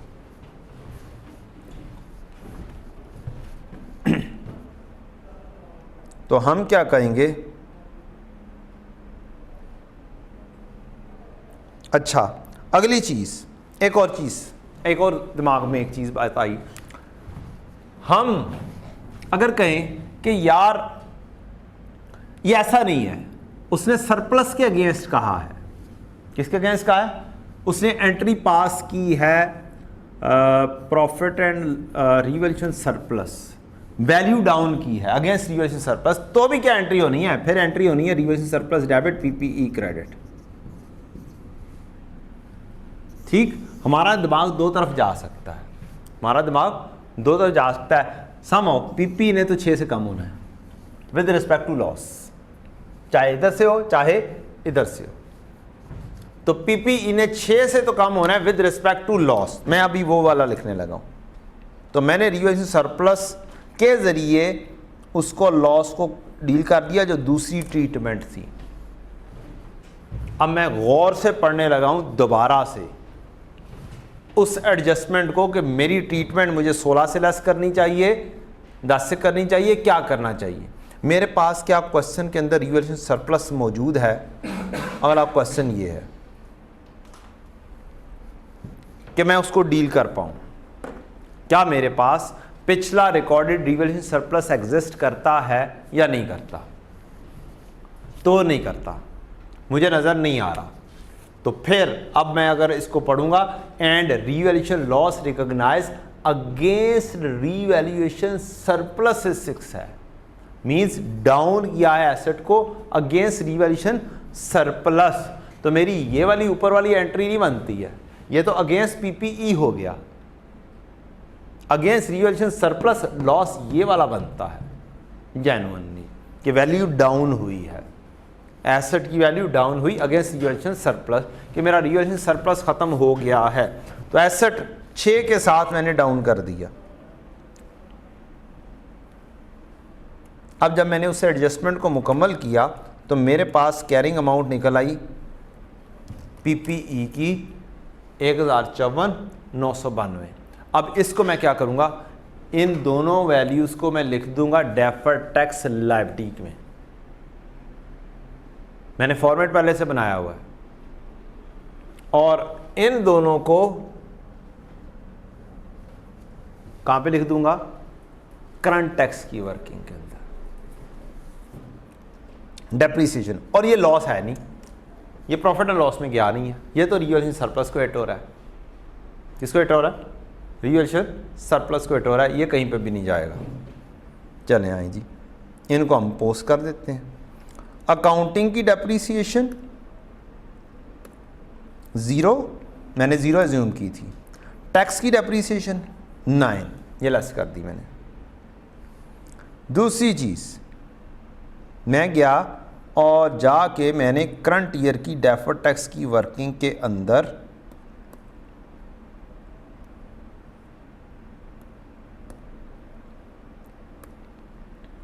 यहाँ पर पीपीई ये एक ये वैल्यूज़ लिख दी जो मैंने अपने सीडी से बनाई हैं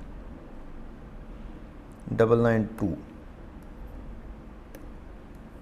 और फिर इससे मैंने अपना टैक्सेबल टेम्परेरी डिफरेंस भी क्रिएट कर दिया। ये 3 चीज़ें मैंने जस्ट लिख दी हैं एडजस्टमेंट नंबर पहली से। सीडी यहाँ पे आ गए, टैक्स वाली चीज़ें मेरी करंट टैक्स की वर्किंग में चली गई। मेरी एक एडजस्टमेंट क्या हो गई, मुकम्मल हो गई। आप तरतीब से चलेंगे, आपका क्वेश्चन आपको पासिंग मार्क्स आराम से देगा। आप तरतीब से नहीं चलेंगे, आपका क्वेश्चन आपको तंग कर सकता है। मसलन पहली इंफॉर्मेशन के अंदर मेरे पास कैलकुलेशन में आ सकता था ये दोनों चीज़ें, करंट टैक्स की वर्किंग में 0 और 9 आ सकता था आराम से, मैं लिख सकता था, लेकिन मैंने नहीं लिखा। मैंने वेट किया, यार मैं एडजस्टमेंट पढ़ लूँ, वहाँ से कोई सीडी वगैरह निकलते हैं तो वो निकाल लूँ ताकि मैं डगर के ऊपर चढ़ जाऊँ, मैं डेफर्ड टैक्स की भी वर्किंग साथ कर दूँ। अगर मेरा फोकस सिर्फ करंट टैक्स की वर्किंग होता तो फिर ऐसा मसला नहीं था। मुझे काम क्वेश्चन का मुकम्मल करना है। पहली एडजस्टमेंट, 2 नंबर एडजस्टमेंट ये मेरी मुकम्मल हो गई। और मेरी आदत है कि जब मैं कोई चीज़ मुकम्मल कर लेता हूँ तो मैं उसको क्या कर देता हूँ, काट देता हूँ पेपर के अंदर बैठे हुए, कि मैं बार बार इसके ऊपर ना खेलने के लिए आ रहा हूँ, बार बार इसको ना देख रहा हूँ।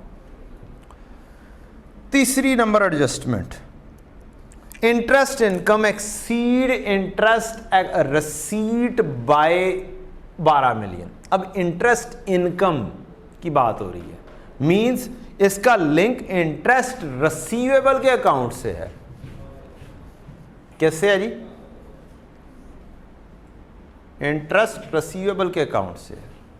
क्या क्या एंट्रीज आती हैं इंटरेस्ट रिसीवेबल में? इंटरेस्ट रिसीवेबल डेबिट और इनकम क्रेडिट, एक होगा बीडी, एक होगा सीडी, और कैश डेबिट और रिसीवेबल क्रेडिट, ये वाली एंट्रीज आती हैं। अब वो कहता है interest income exceed interest received by 12 million. कोई भी वैल्यू अज्यूम कर लो, यहां पर 12 और 0 कर सकते हो, 112 100 कर सकते हो,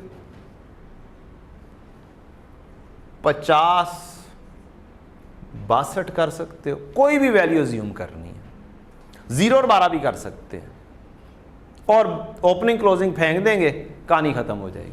ओपनिंग आप फाइंड कर चुके हुए हैं, ओपनिंग आपने फाइंड की है यहां से, इंटरेस्ट रिसीवेबल के यहां से 0 और 10 था पहला रिसीवेबल, ये आपने फाइंड किया था।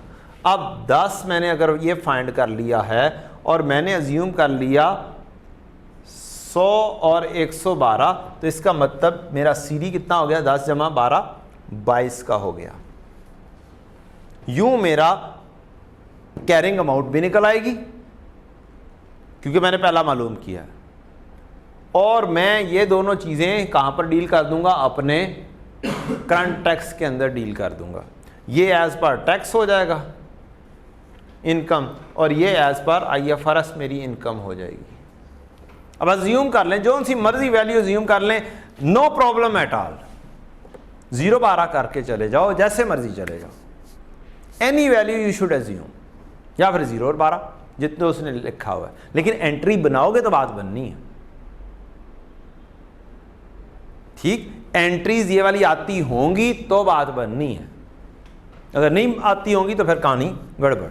ले जनाब, इंटरेस्ट रिसीवेबल अगर उसकी बात ही मानी जाए तो 10 हमने वहाँ से वर्किंग कर ली, डेफर्ड टैक्स लायबिलिटी से ले आए, इंटरेस्ट इनकम 12 0 और ये 22 आ गई। मैंने उधर भी यही काम किया, उधर 100 और 112 लेकर कर दिया। अब ये 4 चीज़ें पूरी हो गई हैं, इनको मैं एज पर करंट टैक्स की वर्किंग लेकर जाऊंगा यहाँ पर। इंटरेस्ट इनकम रिसीव्ड 0 और एज पर टैक्स इनकम 12, ये मैंने 2 चीज़ें की, और मैं डेफर्ड टैक्स लायबिलिटी के अंदर गया उस वर्किंग के अंदर, और मैंने कहा जनाब पीपी तो पहले से ही हो गया, इंटरेस्ट रिसीवेबल 22 0 और 22, ये भी मैंने मुकम्मल कर दिया। सीडी मेरे पास आ चुका हुआ था, टैक्स बेस 0 है क्योंकि आपकी बेसिस डिफरेंट है, 22 का डिफरेंस आया। आगे भी मैं कैलकुलेट कर सकता हूँ, लेकिन अभी मैं ये वाला काम नहीं कर रहा, अभी मैं सिर्फ ये 3 चीज़ें बना रहा हूँ। नेक्स्ट मैं अगली एडजस्टमेंट पे भागा जाऊंगा। ये भी हो गई।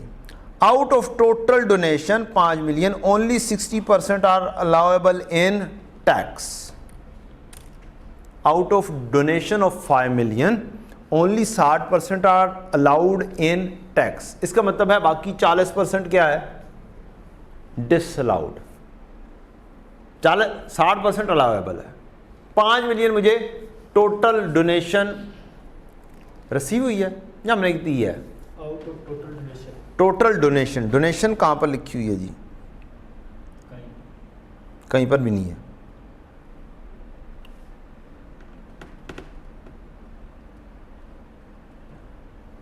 फिर कैसे पता चलेगा ये इनकम है या एक्सपेंस है? 31 दिसंबर का हम डेटा पढ़ रहे हैं सर, ये क्या हुआ? आउट ऑफ टोटल डोनेशन, ये लफ्ज अलाउएबल, एक्सपेंस अलाउ होता है। Expense allow. क्या होता है जी? एक्सपेंस अलाउ होता है। तो इससे ये पता चला कि ये मेरा क्या है? एक्सपेंस है। 40%। ठीक है, उसने कहा परमानेंट डिफरेंस, इसका मतलब आ रहा है कि 60% अलाउड है, तो इसका मतलब है 40% अलाउ नेवर एवर, कभी भी नहीं होना। जो अलाउ है वो तो मसला नहीं करता कि हमने भी पे किया है और अलाउ भी हो गया। तो 40% परमानेंट डिफरेंस है। 5 का 40% उठाएंगे, जस्ट जाएंगे परमानेंट डिफरेंस, तो लिखे ही कहां पे जाने हैं? क्यों जी, कहां पे लिखे जाने हैं? Permanent difference. हाँ, करंट टैक्सी वर्किंग में लिखे जाने हैं परमानेंट डिफरेंसेस, और फिर रिकंसिलेशन में भी जाने हैं। तो मैं क्या कहूँगा, 5 मिलियन का 40% उठाऊंगा और जाकर लिख दूंगा परमानेंट डिफरेंस के तौर पर। एक्सपेंस है, ऐड अप कर दूंगा। क्या कर दूंगा जी? ऐड अप कर दूंगा। ये मैंने ऐड अप कर दिया। अब एक चीज बड़ी इंपॉर्टेंट, फौरी तौर पर अगर आपको पता चल गया ना परमानेंट डिफरेंस है, एक्सपेंस है, इधर ऐड हो रहा है, इधर भी लेकर जाओ, इसका रिकंसिलिएशन में भी इंपैक्ट फौरी तौर पर दे दो। ये आपका परमानेंट डिफरेंस की डोनेशन आई। आपने उस 2 का, ये जो 2 कैलकुलेट किया है, इसका 30% लिया और यहां पर ला के लिख दिया ये 0.6। परमानेंट डिफरेंस ने तो रिकंसिलिएशन में आना ही आना है। इधर से परमानेंट डिफरेंस रिकॉर्ड हुआ, इधर क्या आया? रिकंसिलिएशन में मिला के आपने फिट इन कर दिया। इस तरीके से अगर आप चलेंगे तो आप साथ साथ काम कर रहे होंगे। लेकिन अगर आप कहेंगे कि मैं पहले ये वाला काम कर लेता हूं, बाद में परमानेंट डिफरेंसेस ढूंढ के इधर करता रहूंगा, फिर काम सही तरीके से नहीं हो पाता। पेपर पर्सपेक्टिव की बात कर रहा हूं मैं। इन रूटीन में जब आप क्लास सीख रहे थे करना, तब अलग बात थी। जब फर्स्ट टाइम सीख रहे थे तो तब फौरी तौर पर इधर ला के लिखना समझाना जरा सा मुश्किल काम हो जाता है। तो यहां पर परमानेंट डिफरेंस लिखा, ये परमानेंट डिफरेंस है, पता यहां पे डील होना है, यहां पर भी डील कर दिया। इसके भी मार्क्स हैं, इधर लिखने के भी मार्क्स हैं। साथ साथ डील करते जाओगे, कहानी साफ होती रहेगी। लें जी, नेक्स्ट क्या जी? आपने 4 नंबर भी एडजस्टमेंट कर दी। आपको कोई एडजस्टमेंट मुश्किल लगे तरतीब से चलते हुए, लिंगर ऑन कर दो, अगली एडजस्टमेंट पकड़ लो। ऐ नहीं कि सारी लिंगर ऑन कर दईए तो सारी अगली बारी देखेंगे, अगली दफा फिर से देख लीजिएगा, मर्जी है वो आपकी, चॉइस इज योर्स। ठीक है ना, चॉइस इज योर्स। अगर शौक है अगली दफा डील करने का तो अगली दफा कर लेना, दोबारा पढ़ लेंगे। हैं? दोबारा पढ़ लेंगे। हाँ, तो अगली दफा दोबारा से पढ़ लेना बेटा। हाँ, एडजस्टमेंट को दोबारा से पढ़ लेना, कुछ ना कुछ पल्ले पड़ जाएगा, जिस हद तक पल्ले पड़े उस हद तक कर देना। Development cost of 25 million incurred in 2021 has been expensed out. कौन सा कहानी आ गई? डेवलपमेंट कॉस्ट कहाँ पे डील होती है? IAS 38 में। IAS 38 intangible assets. Development cost क्या कर दिया हमने? एक्सपेंस आउट कर दिया। नहीं क्राइटेरिया मीट हो रहा होगा भाई, क्राइटेरिया मीट नहीं हो रहा होगा तो हमने एक्सपेंस आउट किया ना। रिकॉर्डिंग ठीक ही हुई होती है IAS 12 के अंदर। ये नहीं होता कि रिकॉर्डिंग गलत करके आप हम आ गए हैं, रिकॉर्डिंग ठीक हुई है, एक्सपेंस आउट क्यों किया है? कोई क्राइटेरिया मीट नहीं हो रहा होगा, कर दिया expense out. Under tax laws development cost are amortised at the rate of 28% per annum on reducing balance method. कहता है 28% पर एनम के ऊपर मैं चलता हूं रिड्यूसिंग बैलेंस मेथड के तहत टैक्स में। वंस अगेन मेरी और टैक्स वालों की लड़ाई हो गई। ठीक, अब मैं कह रहा हूं मैंने एक्सपेंस आउट कर दिया, इसका मतलब है मेरा बैलेंस शीट का इसके साथ कोई ताल्लुक नहीं है, और अगर टैक्स वाले उसको अमोर्टाइज कर रहे हैं इसका मतलब है उसका टैक्स बेस बनेगी। अब 2021 में था, हम कौन सा साल कर रहे हैं? 2021 ही कर रहे हैं। करंट ईयर में ही हुआ। तो ये तो बहुत सादा सा काम है, अगर एक ही साल का है। उसको तो चाहिए था कि ये 25 मिलियन की कहानी करता और 2 साल पुरानी करता। उसे कहना चाहिए था 2019 में हुए थे, तो तब ज़्यादा मज़ा आना था। रेड्यूसिंग बैलेंस लगाते लगाते करंट ईयर में आते कि अब क्या लगनी है, लास्ट ईयर के एंड पर क्या थी। अगर वो उसने ये कह दिया होता ना, बच्चे इधर से देखें, अगर उसने कह दिया होता ना 2019 में ये काम हुआ है, तो इसका मतलब है मेरी लास्ट ईयर की भी ये जो वर्किंग बनाई थी ना, ये वर्किंग, इसके अंदर डेवलपमेंट कॉस्ट यहां पे आ जानी थी। उसका कैरिंग अमाउंट तो जीरो ना था, टैक्स बेस कोई ना कोई कैलकुलेट होके आनी थी। 25 के ऊपर 30% लगा, 28% लगाया, फिर 28% लगाया, फिर 28% लगाया, तो फिर पहुंचना था 31 दिसंबर 20 के ऊपर, और 31 दिसंबर 21 के लिए एक और वर्किंग बननी थी। अब तो बड़ा आसान सा काम है, करंट ईयर में हुआ है। तो इसका मतलब है करंट ईयर में 28%, 25 का 28%, ये क्या हो जाएगी आपकी development cost profit and loss में गई होगी। और हमने प्रॉफिट एंड लॉस में कितनी भेजी हुई है, 25 पूरी की पूरी। तो हम इसकी डेवलपमेंट कॉस्ट का एक अदर टी अकाउंट बना देते हैं, किस में, सिर्फ टैक्स पर्पजेस के लिए। शायद बनाया हो मैंने, ये बनाया हुआ। अकाउंटिंग के मुताबिक क्या हुआ है, डेवलपमेंट कॉस्ट एक्सपेंस आउट हो गया, सारे का सारा कैश गया। और टैक्स वालों के मुताबिक क्या है, इसके ऊपर 28% लगा, जो कि कितना आया 7, और टैक्स वालों के मुताबिक इसका सीडी भी 18 बन गया। तो 25 हम करंट टैक्स में ऐड अप कर देंगे, टैक्स वाली एक्सपेंस लेस कर देंगे करंट टैक्स की वर्किंग में, और सीडी 18 के साथ ले जाएंगे हम डेफर्ड टैक्स की वर्किंग में। तो ये डेवलपमेंट कॉस्ट भी डील हो जाएगी। तो हमने करंट टैक्स की वर्किंग में गए और डेवलपमेंट कॉस्ट ऐड अप कर दिया 25, लेस कर दिया 7 उसकी अमोर्टाइजेशन, और डेफर्ड टैक्स की वर्किंग के अंदर भागे भागे गए और डेवलपमेंट एक्सपेंसेस 18 की यहाँ पे डील कर दी। ये फेस के ऊपर भी डील हो सकते थे बगैर वर्किंग किए, बगैर टी अकाउंट बनाए। यहाँ से 25 माइनस 7 कर देते 18, लेकिन यहाँ पे दिमाग ज़्यादा चलाना पड़ना था। चल सकता है इस लेवल पर, तो चल सकता है पेपर के इस नहज पर जब आप रिवीजन कर रहे हो तब दिमाग चल सकता है, अगर चलाना चाहें तो। हाँ मूड नहीं है तो लदा कर ले।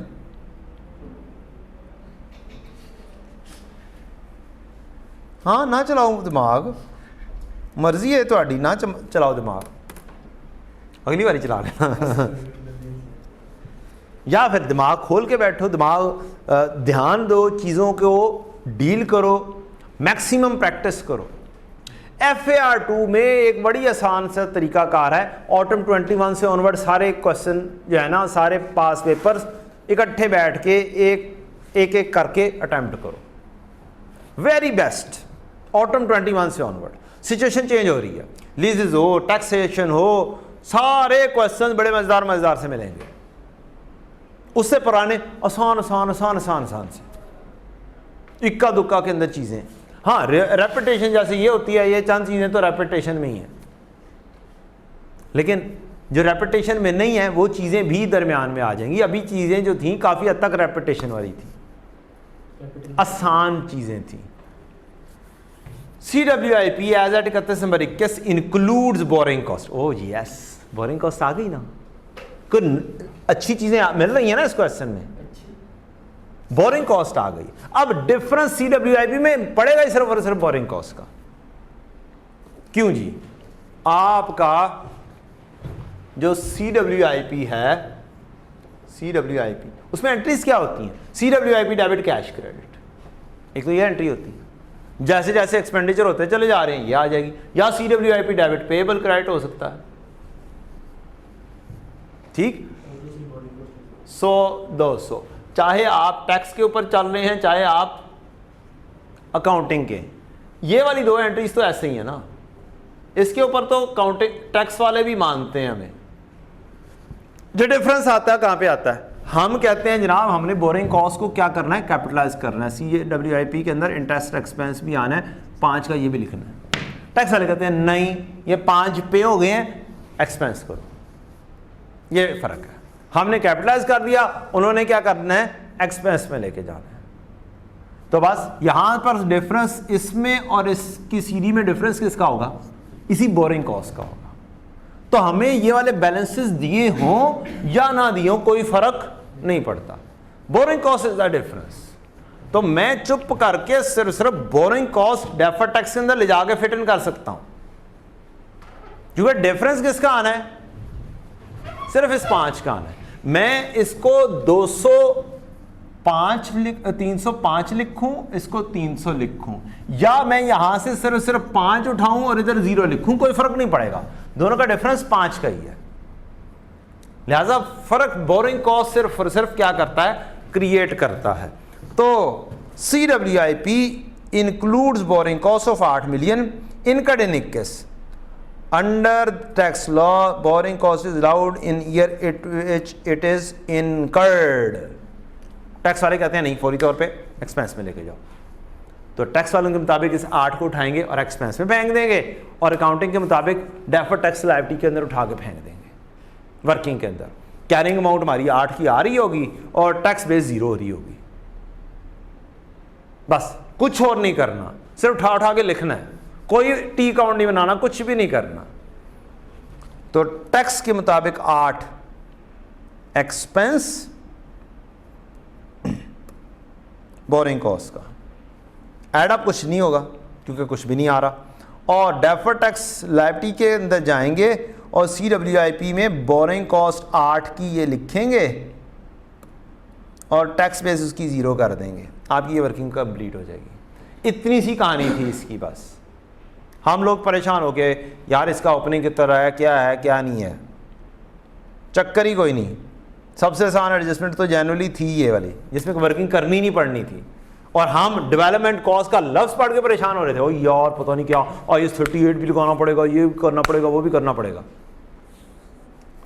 बाज़ का दिखने में मुश्किल एडजस्टमेंट सबसे आसान होती है।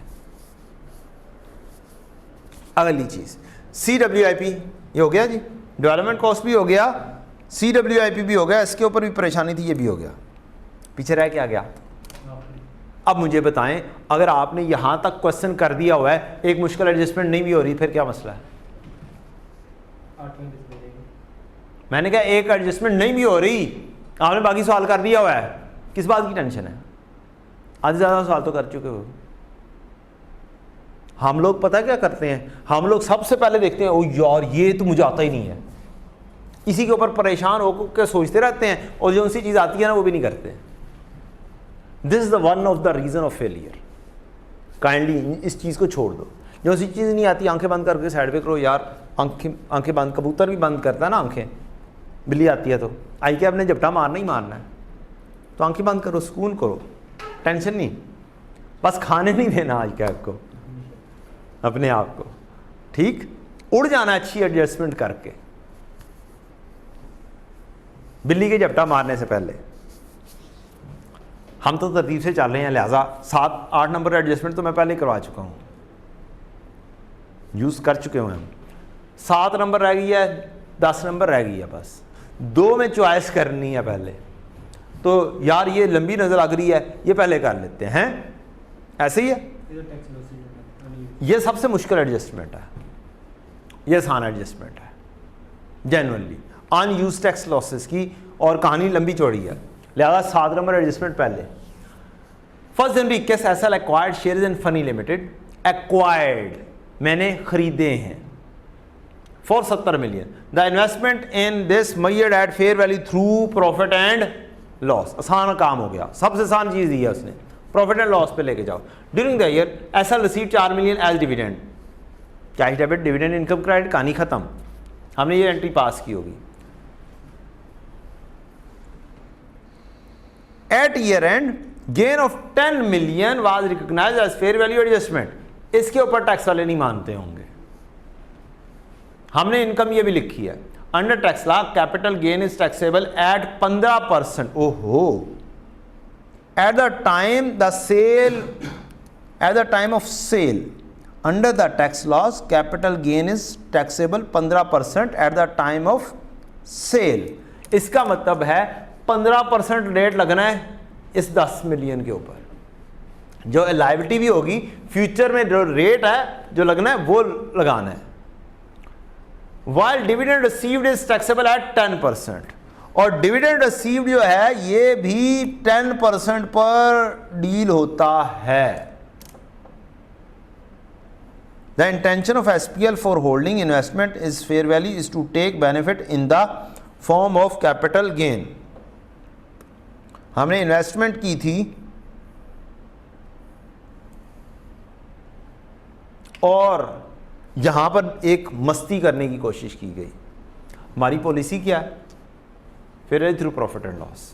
हम इन्वेस्टमेंट करते हैं तो 3 तरह से काम कर सकते हैं, या तो मोटा एस्कोस हो, या फेयर वैल्यू थ्रू OCI हो, या fair value through profit and loss हो। टिल मैच्योरिटी चलना हो तो मोटा एस्कोस्ट, मैच्योरिटी तक जाने का इरादा है लेकिन अच्छी ऑफर मिल जाएगी तो फेयर वैल्यू थ्रू OCI, और अदरवाइज ट्रेडिंग पर्पज है तो fair value through profit and loss. लेकिन हम एमोर्टाइज कॉस्ट और फेयर वैल्यू थ्रू OCI के अंदर जाते हुए भी अगर अकाउंटिंग मिसमैच दूर करना चाहते हैं हम जा सकते हैं fair value through profit and loss के ऊपर। यह हमारी IFRS 9 की ट्रीटमेंट है। डेट इंस्ट्रूमेंट में जब हम इन्वेस्टमेंट कर रहे हो, लेकिन हमने तो लिया है शेयर्स में। किसमें किया है? शेयर्स में। तो शेयर वाली treatment default treatment fair value through profit and loss, और फेयर वैल्यू थ्रू OCI आ सकती है अगर हम इररेवोकेबली इलेक्ट करें। तो हमें डॉज देने की कोशिश की है शेयर्स खरीदें कि कोई स्टूडेंट क्या करें, intention of SPL for holding investment in FL is to take benefit in the form of capital gain, means and तक जाएंगे बेचेंगे। तो कहानी है ही नहीं। जब पॉलिसी दे दी तो दिमाग क्या करो, साइड पे करो ना, just fair value through profit and loss के तौर पे कहानी कर दो। तो 4 मिलियन की इनकम लिखी है। अब दो तरीकाकार से डील हो सकता है। क्या हो सकता है? एक तरीकाकार है मैं इसको ऐड अप कर दूं, रिवर्स कर दूं, क्या करूं, और अपने प्रॉफिट को कम करूं। हालांकि एक्चुअल में तो ये इनकम है और टैक्सेबल भी है, लेकिन रेड्यूस रेट पे है। तो कुछ लोगों का तरीकाकार है इसे रिवर्स कर देते हैं, बाद में कहीं पे जाके ऐड अप करते हैं। और मेरा तरीकाकार क्या है, मैं ऐसा काम करता हूं कि मैं अगर ये इनकम है तो मैं जाने देता हूं, और मैं फौरी तौर पे जाके लिखता हूं जनाब ये इनकम तो है लेकिन रेड्यूस रेट पर है। मैं नीचे जाऊंगा और जहां पर मैंने एंड पर लिखा होगा ना ये टैक्सेबल प्रॉफिट, टैक्सेबल प्रॉफिट, इसके अंदर जहां पे रेट्स देने होंगे ना मैं वहां पे रेट कैलकुलेट करूंगा। ये 4 मिलियन के ऊपर 10% लगना है। क्या होना है? 4 मिलियन के ऊपर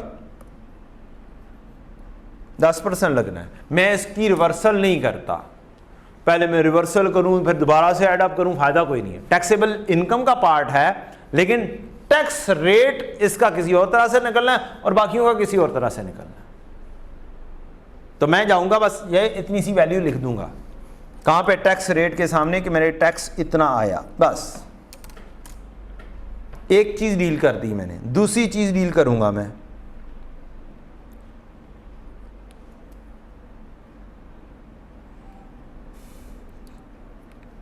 under tax law capital gain. मैंने ये फेयर वैल्यू जो 10 का किया है, अब ये मेरा अकाउंटिंग और टैक्स का डिफरेंस यही होगा।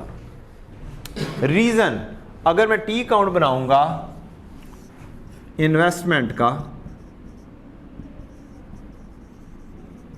Fair value through profit and loss का, तो अगर मैंने इन्वेस्टमेंट खरीदी होगी 90 की, ठीक, और सीडी आ रहा होगा 100 का, fair value through profit and loss चलना है, बस फेयर वैल्यू एडजस्टमेंट इसमें आनी है, तो 10 की ये वाली आ रही होगी।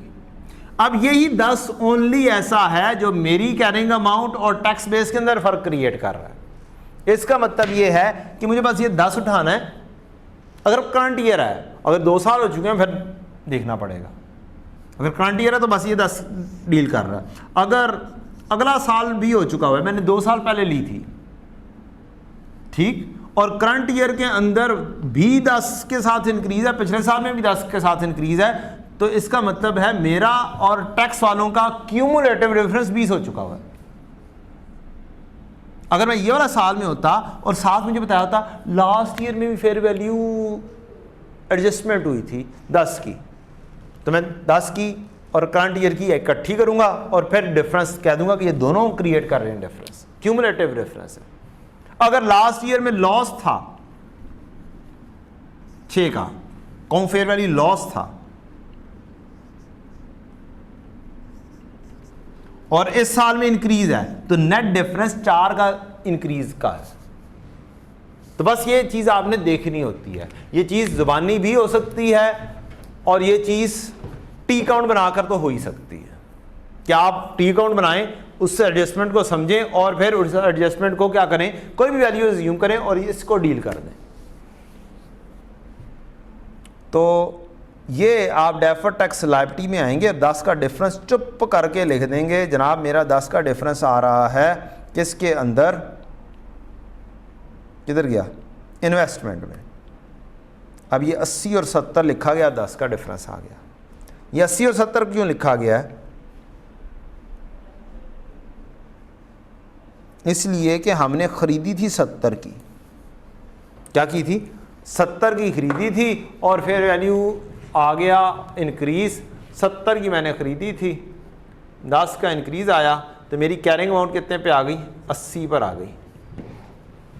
अब ये मेरी कैरिंग अमाउंट है अकाउंटिंग के मुताबिक और टैक्स वालों के मुताबिक 70 ही है कैरिंग अमाउंट, तो मैं ज़ुबानी भी लिख सकता हूँ बगैर वर्किंग किए। तो ये 80 and 70, this is how this is in written. ये भी हमने लिख दिया, कहानी ये भी हो गई, और हमने इनकम के तौर पर लिख दिया हुआ है investment debit fair value gain credit, और ये गेन टैक्स वाले मानते नहीं हैं, लिहाजा मैं इस गेन को रिवर्स कर दूंगा, पहले ऐड कर दिया अब लेस कर दूंगा। ये मैंने 10 लेस कर दिया, लेस वाले एरिया में मैंने जाके ये 10 लिख दिया, ये मेरा लेस वाला एरिया। अब कोई स्टूडेंट हर एक के साथ ब्रैकेट लगा रहे होते हैं, यार नहीं टेंशन है, ये लेस की कहानी डिफरेंट है, यहाँ पर डब्बा लगा दो ऐसे करके और एक ही दफ़ा ये ऐड अप कर दो, ये लेस कर दो और आंसर ले लो, बजाय इसके कि ब्रैकेट सप्लाई करो, ये करो वो करो। मेरी आदत नहीं है, मैं बस ऐसे ही कर देता हूँ, बार बार ब्रैकेट लगाते लगाते पता चलता है 10 के साथ एक ब्रैकेट लगाइए और 110 हो गया, और कैलकुलेटर में 110 चढ़ाया हुआ है। हाँ मैंने देखा है बच्चों को, ऐसी तो ब्रैकेट होती है बच्चों की अजीब सी, पता चला 1101 कैलकुलेट कर दिया, कोई पता नहीं होता बच्चों का। लिहाजा मैं तो कोशिश करता हूँ कि ऐसी चीज़ करूँ जिससे इस तरह की गलतियाँ क्या हों, अवॉइड हो जाएं, कैलकुलेटर वाली भी गलतियाँ अवॉइड हो जाएं। ये भी हो गया, सारी एडजस्टमेंट हो गई हैं सिवाय एक एडजस्टमेंट के, सिवाय एक एडजस्टमेंट के सारी चीज़ें डील हो गई हैं। बच्चे पूरे परेशान होते हैं, यार उस एडजस्टमेंट का पता नहीं क्या करना था। तो 20 मार्क्स में से कितने मार्क्स अचीव हो चुके हुए हैं, 17 में से एक एडजस्टमेंट ना की हो, उसके कितने मार्क्स लगा लेगा, 3 मार्क्स लगा लेगा उसके। और ईच टेम्परेरी डिफरेंस के ऊपर आपने काम करना था। क्या आगे जाके आप जो इन्वेस्टमेंट के ऊपर 15% रेट दिया हुआ है वो नहीं लिख सकते हो? इन्वेस्टमेंट 15% के ऊपर, डिस्पोजल के ऊपर टैक्स होनी है और ये वाली आपकी 1.5 आ जाएगा। क्या बाकियों के ऊपर 30% सारी लाइन आइटम्स को नहीं कैलकुलेट कर सकते हो? सारी चीज़ें तो कर ली हुई है डेफर्ड टैक्स की। मीन्स उस एडजस्टमेंट को भी डील करने से पहले क्या कर लेते, ये वाला काम पूरा कर लेते, 7-8 मार्क्स पूरे हो जाते। एक एडजस्टमेंट ना भी होती, इधर भी काम कर देते, ऊपर भी काम कर देते, वो एडजस्टमेंट गई बाढ़ में। 3 मार्क्स गले गए, बाकी सारे मार्क्स आपके आ गए। हम उस चीज के ऊपर ही परेशान होते रहते हैं। और सबसे मुश्किल एडजस्टमेंट के ऊपर पहले पढ़ते हैं, यार ये कैसे, इसका कैसे करना है। तो सबसे आसान एडजस्टमेंट के ऊपर पहले पंजे मार के उसको कैप्चर कर लिया करें। अब हम असल कहानी के ऊपर आते हैं, जो चीज़ समझाने के लिए सारा सवाल डिस्कस कर दिया मैंने। अनयूज्ड असेस्ड टैक्स लॉसेस वर 50 मिलियन, कितने थे? 50 मिलियन थे till 31 December 20। However, deferred tax asset was recognized only to the extent of 12 million, that is on tax losses of 40 million due to limited availability of expected future profits. ये अब क्या कह रहा है? अब आए जरा सा स्टैंडर्ड के ऊपर भागते हैं कि अनयूज्ड टैक्स लॉसेस स्टैंडर्ड में क्या दिया हुआ है, स्टैंडर्ड की कहानी क्या है और हम किस तरीके से स्टैंडर्ड से पूछ के चल सकते हैं। कोई औखी शय आ जाए, स्टैंडर्ड खोल लो। स्टैंडर्ड कहता है deferred tax asset shall be recognised for the carry forward of unused tax losses and unused tax credits. दोनों एक ही तरीके से डील होने हैं। टैक्स क्रेडिट कोई पुराने पड़े हुए हैं वो, और टैक्स लॉसेस हैं वो, दोनों के ऊपर डेफर्ड टैक्स एसेट क्रिएट होना है। एक साल के अंदर एक अटेम्प्ट में उसने अनयूज्ड टैक्स लॉसेस ले लिए हैं, कल को वो अनयूज्ड टैक्स क्रेडिट बोल देगा। ट्रीटमेंट दोनों का क्या है? Totally same. स्टैंडर्ड कह रहा है, मैं तो नहीं कह रहा, स्टैंडर्ड का पैरा बोल रहा है दोनों पे डेफर्ड टैक्स एसेट क्रिएट होना है। टू दी एक्सटेंट, किस हद तक क्रिएट करना है? That it is probable that future taxable profit will be available against which the unused tax losses and unused tax credit can be utilised. Future में profits होंगे जिनके अगेंस्ट रिकॉग्नाइज कर सकते हैं। अच्छा, अब उसने स्टैंडर्ड का ये वाला पैरा अप्लाई किया टू दी एक्सटेंट का, कि जनाब 40 मिलियन तक का मुझे लगता है कि फ्यूचर में प्रॉफिट्स होंगे और 20 मिलियन का नहीं लगता मुझे। तो उसने पिछले साल, इसका मतलब है 40 मिलियन के ऊपर डेफर्ड टैक्स एसेट रिकॉर्ड किया, 60 पे नहीं किया, 20 का आ गया डिफरेंस। अच्छा, मजीद आगे चलते हैं। ये क्या कह रहा है?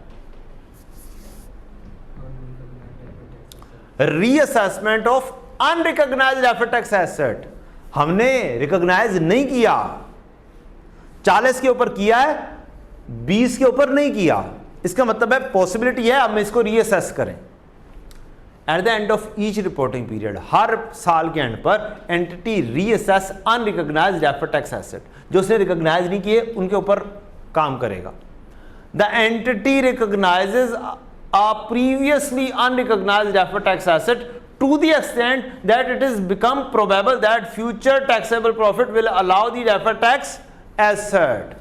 अब अगर अगले साल में मुझे इंफॉर्मेशन मिलती ना कि यार मेरी उम्मीद है 5 मजीद क्या हो जाएंगे, रिवर्स हो जाएंगे, तो मैंने डेफर्ड टैक्स एसेट रिकॉर्ड कर देना था 5 के ऊपर, 40 का पहले 5 का मजीद। उससे अगले साल जाके मुझे मजीद लगता ना यार 10 का मजीद मिल जाएगा, तो मैंने 10 के ऊपर मजीद रिकॉर्ड कर देना था, बैलेंस बढ़ाते जाना था टिल 60। और अगर मुझे इकट्ठा पता चल जाता ना कि यार सारे का सारा मुझे मिल जाएगा, तो मैंने फौरी तौर पे रिकॉर्ड कर देना था। और अगर मुझे लगता ना कि जी करंट ईयर में मुझे प्रॉफिट इतना ज़्यादा हो गया कि उसके अगेंस्ट 60 का 60 एडजस्ट हो सकता है, तो मैंने 60 का 60 एडजस्ट कर देना था। डन। तो ये है सारी की सारी इस एडजस्टमेंट से रिलेटेड डिटेल कहानी। अब इसका इंपैक्ट क्या क्या आना है उसके ऊपर चलते हैं।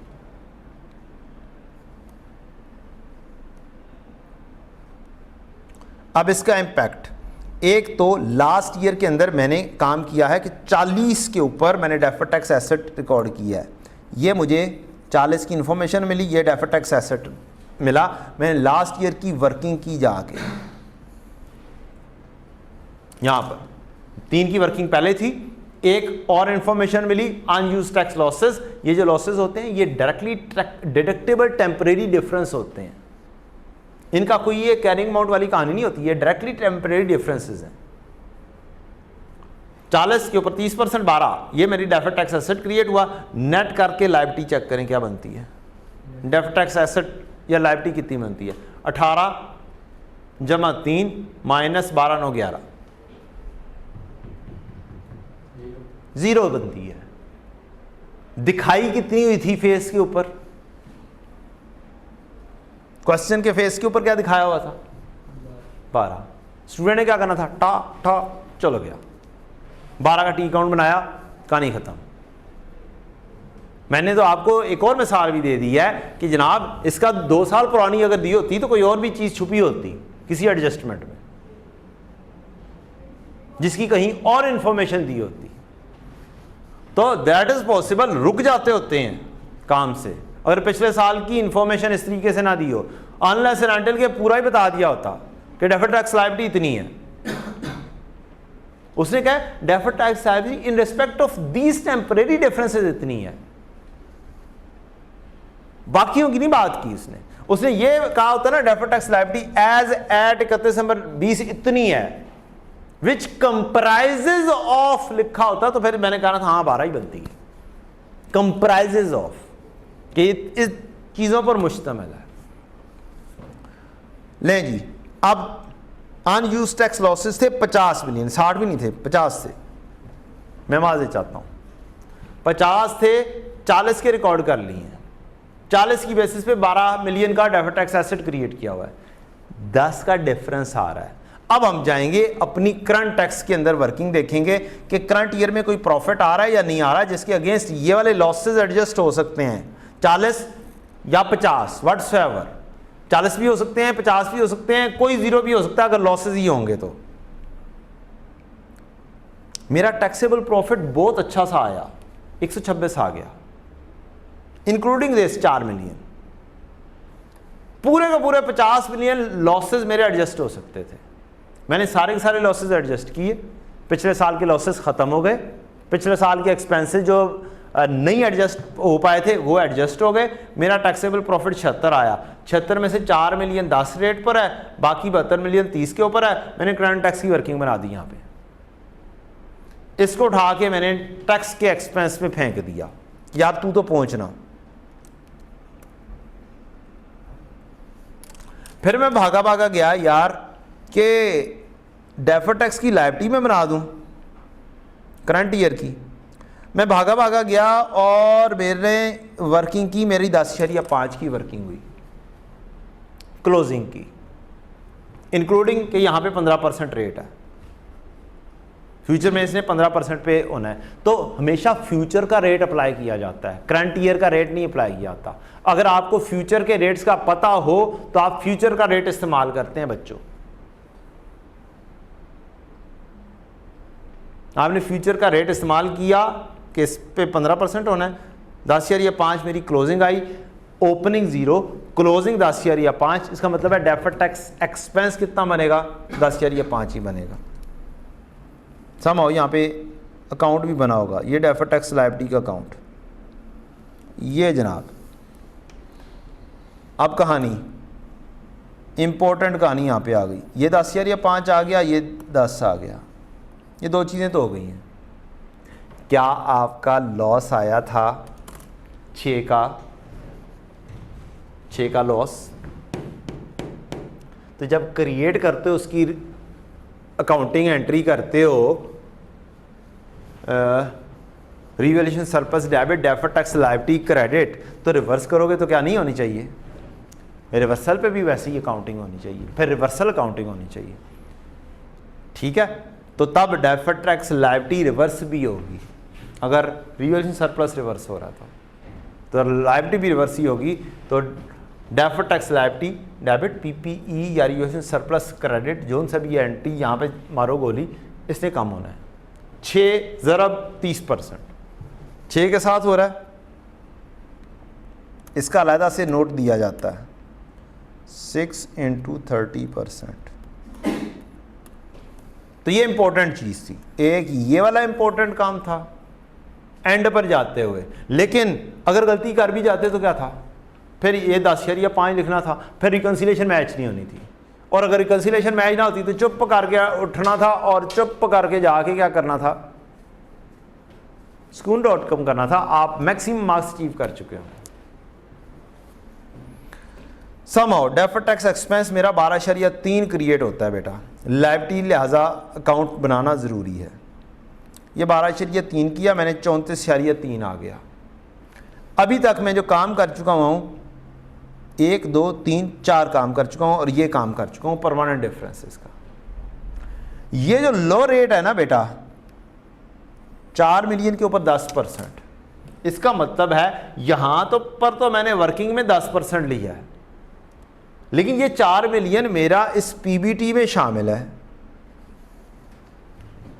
यहां पर रेट कितना लग गया 30%, लगना कितना था 10%, इसका मतलब है 20% ज्यादा रेट इसमें शामिल है। तो मैं 4 के ऊपर 20% जो ज्यादा शामिल है वो निकाल दूंगा। यह इसकी लॉजिक। क्या हुआ जी, दोबारा से पीबीटी में 130, इसमें 4 मिलियन शामिल है, यही वाला 4 मिलियन के ऊपर मैंने 30% लगा के यहां पे क्या कैलकुलेट किया है, 4 3 12 1.2, 4 मिलियन इस पीबीटी में शामिल है, उसके ऊपर 30% लगाया, टैक्स एक्सपेंस कितना बना, और 130 के ऊपर 39 है ना। इसमें अगर 4 मिलियन यहां पे लिखा हो कि 4 मिलियन उसमें शामिल है ना, 134 कर दें। नहीं 4 मिलियन ये वाला शामिल है, ऑलरेडी शामिल है।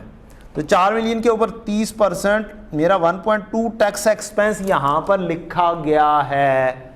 होना कितना चाहिए, 4 मिलियन के ऊपर 10%, 0.4, 0.8 से ज़्यादा है, ये 0.8 लेस कर दूंगा मैं।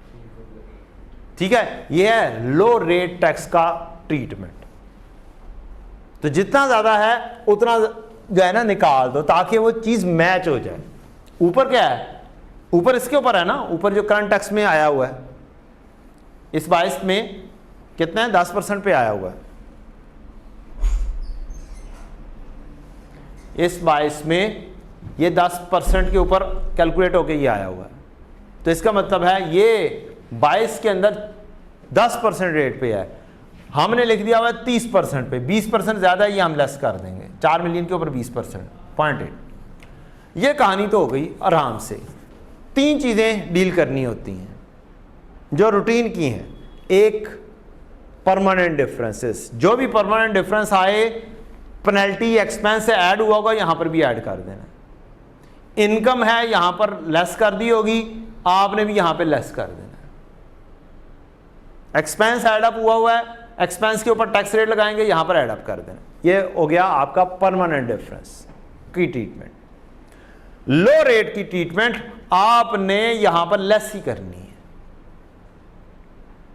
ये कहीं और ऊपर नीचे हो ही नहीं सकती, क्योंकि यहां पर 10% होगा, यहां पे 30% होगा। लो रेट चार्ज होना है तो बाकी का डिफरेंस आप लेंगे और यहां पर लेस कर देंगे। 2 ट्रीटमेंट हो गए। तीसरा, इफेक्ट ऑफ रेट चेंज, एकदम से चेंज आता है, उसका इंपैक्ट यहां पर आया होगा, यहां पर नहीं लिया होगा, ऊपर आया प्रायर ईयर से रिलेट करता है वो, तो यहां पर भी लिखोगे। प्रायर ईयर का इंपैक्ट सारे का सारा यहां पे आएगा, जो सा भी प्रायर ईयर का इंपैक्ट होगा सारे का सारा यहां पे लिखा जाएगा।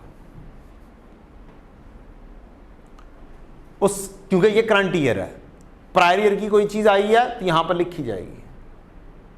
यहां पर अगर 3 रुपए यहां पे प्रायर ईयर का आ रहा होता तो ये 34 की बजाय क्या होता 37 होता, तो यहां पर भी 3 ऐड अप कर देना था प्रायर ईयर का, ताकि क्या होता मिसमैच ना होता। अब अगला काम, क्या यहां पर 40 की रिकॉर्डिंग तो पिछले साल थी, 10 की रिकॉर्डिंग नहीं थी, 10 की रिकॉर्डिंग नहीं थी, तो 10 की वजह से मेरा टैक्स कम हुआ, 10 एडजस्ट होने की वजह से मेरा टैक्स कम हुआ। 40 तो पिछले साल में एडजस्ट कर लिया था, हमने बना लिया था उसका एक्सपेंस, तो यहां पर 10 का इंपैक्ट आया। इस 10 के इंपैक्ट को यहां पर फेंकोगे, मेरा टैक्स कम हुआ है। क्या हुआ है, इसकी वजह से कम हुआ है, तो 10 का जो इंपैक्ट नहीं लिया हुआ था उसकी वजह से भी टैक्स क्या करोगे, कम करोगे, क्योंकि इस 130 का टैक्स कम हो गया है इस 50 की वजह से। 40 की एडजस्टमेंट पहले से थी, 10 की एडजस्टमेंट नहीं की, उस 10 का टैक्स का जो इंपैक्ट, ये ज्यादा रेट कैलकुलेट हुआ है, यहां से लेस कर दोगे। 10 × 0.3 ओनली, ये इतनी सी कहानी थी। लो रेट, अगली चीज़, अगला इम्पैक्ट, ये इम्पैक्ट था लो रेट का करंट ईयर में एडजस्टमेंट। एक है फ्यूचर ईयर में एडजस्टमेंट आनी है। डेफर्ड टैक्स के अंदर भी आपका जो गया हुआ है वो 30% पर नहीं गया हुआ,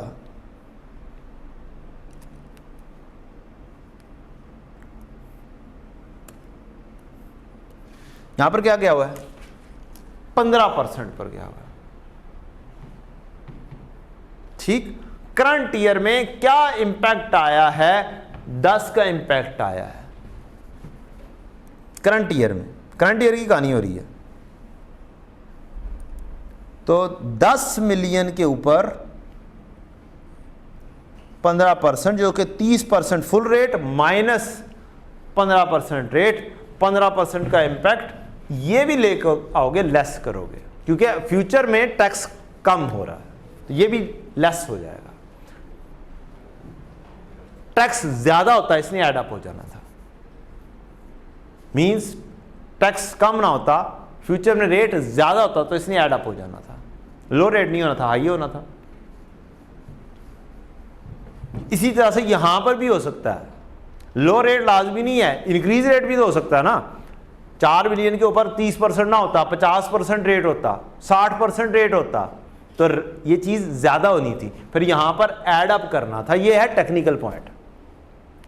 जितनी भी एडजस्टमेंट हिस्ट्री में आई हैं वो आई हैं लो रेट के ऊपर, इस वजह से हमें याद है बस लो रेट। कॉन्सेप्चुअली बात करो तो अगर 4 बिलियन के ऊपर 60% रेट होता, फिर यहां पर ऐड अप करना पड़ना था, लेस नहीं करना था। क्या बोल रहा हूं मैं? 4 मिलियन के ऊपर अगर रेट 30% की बजाय 40% लगाते या 45% लगाते, तो मैंने टैक्स ज्यादा यहां पे कैलकुलेट किया होना था, इधर कम हुआ होना था। अब मुझे क्या करना पड़ना था, ऐड अप करना पड़ना था। यह है लॉजिकल चीज। हिस्ट्री में जितने भी क्वेश्चन आए हैं लो रेट के आए हुए।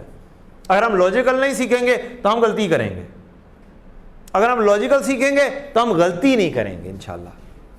यहां पर अगर रेट ज्यादा लगा है तो यहां पर भी क्या करोगे, ऐड अप करोगे, डिफरेंस लेके 45% माइनस 30%, 15% बढ़ा दोगे 4 मिलियन के ऊपर। फ्यूचर में रेट 15% कम करके लगा है, 30% रूटीन में चल रहा है, 15% कम लगा है, तो अब यहां पर भी इस डेफर्ड टैक्स का, फ्यूचर के टैक्स का जो 30 माइनस 15 है, मैंने 15% लगाया।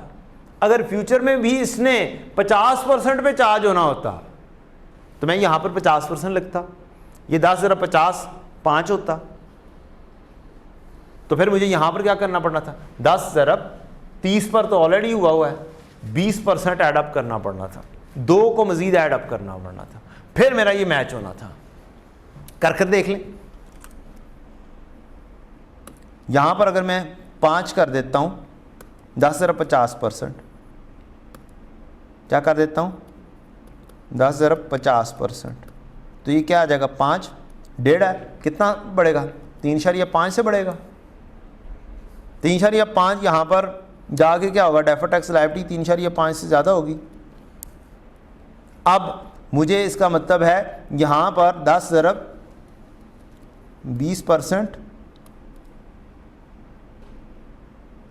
10 ज़रब 30 नहीं, ये 50 है और 30 इसका 15 है, कितना था, एक्चुअली इसका 15% ऑलरेडी 3.5 लिखा हुआ है, मैंने क्या लिखा हुआ है, सॉरी यहाँ पर 2 ऐड होना था ना, ये 3 नहीं ऐड होना था, इधर गया, ये टोटल 5 होना था, 1.5 तो पहले से लिखा हुआ है मैंने।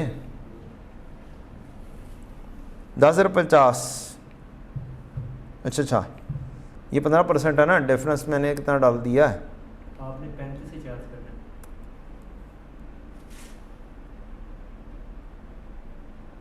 50% लूँ तो 5 बनेगा, और वैल्यू 10.5 की बजाय कितना हो जाएगा, 13.5 हो जाएगी, नहीं 14 हो जाएगी शायद, चेक करें, 14 हो जाएगी, टोटल 14 हो जाएगी। डेफर्ड टैक्स लायबिलिटी 14 होगी, तो यहाँ पर डेफर्ड टैक्स की लायबिलिटी में जब आप 14 लिखेंगे तो ये आपका डेफर्ड टैक्स एक्सपेंस भी बढ़ जाएगा, कितना हो जाएगा, 12.3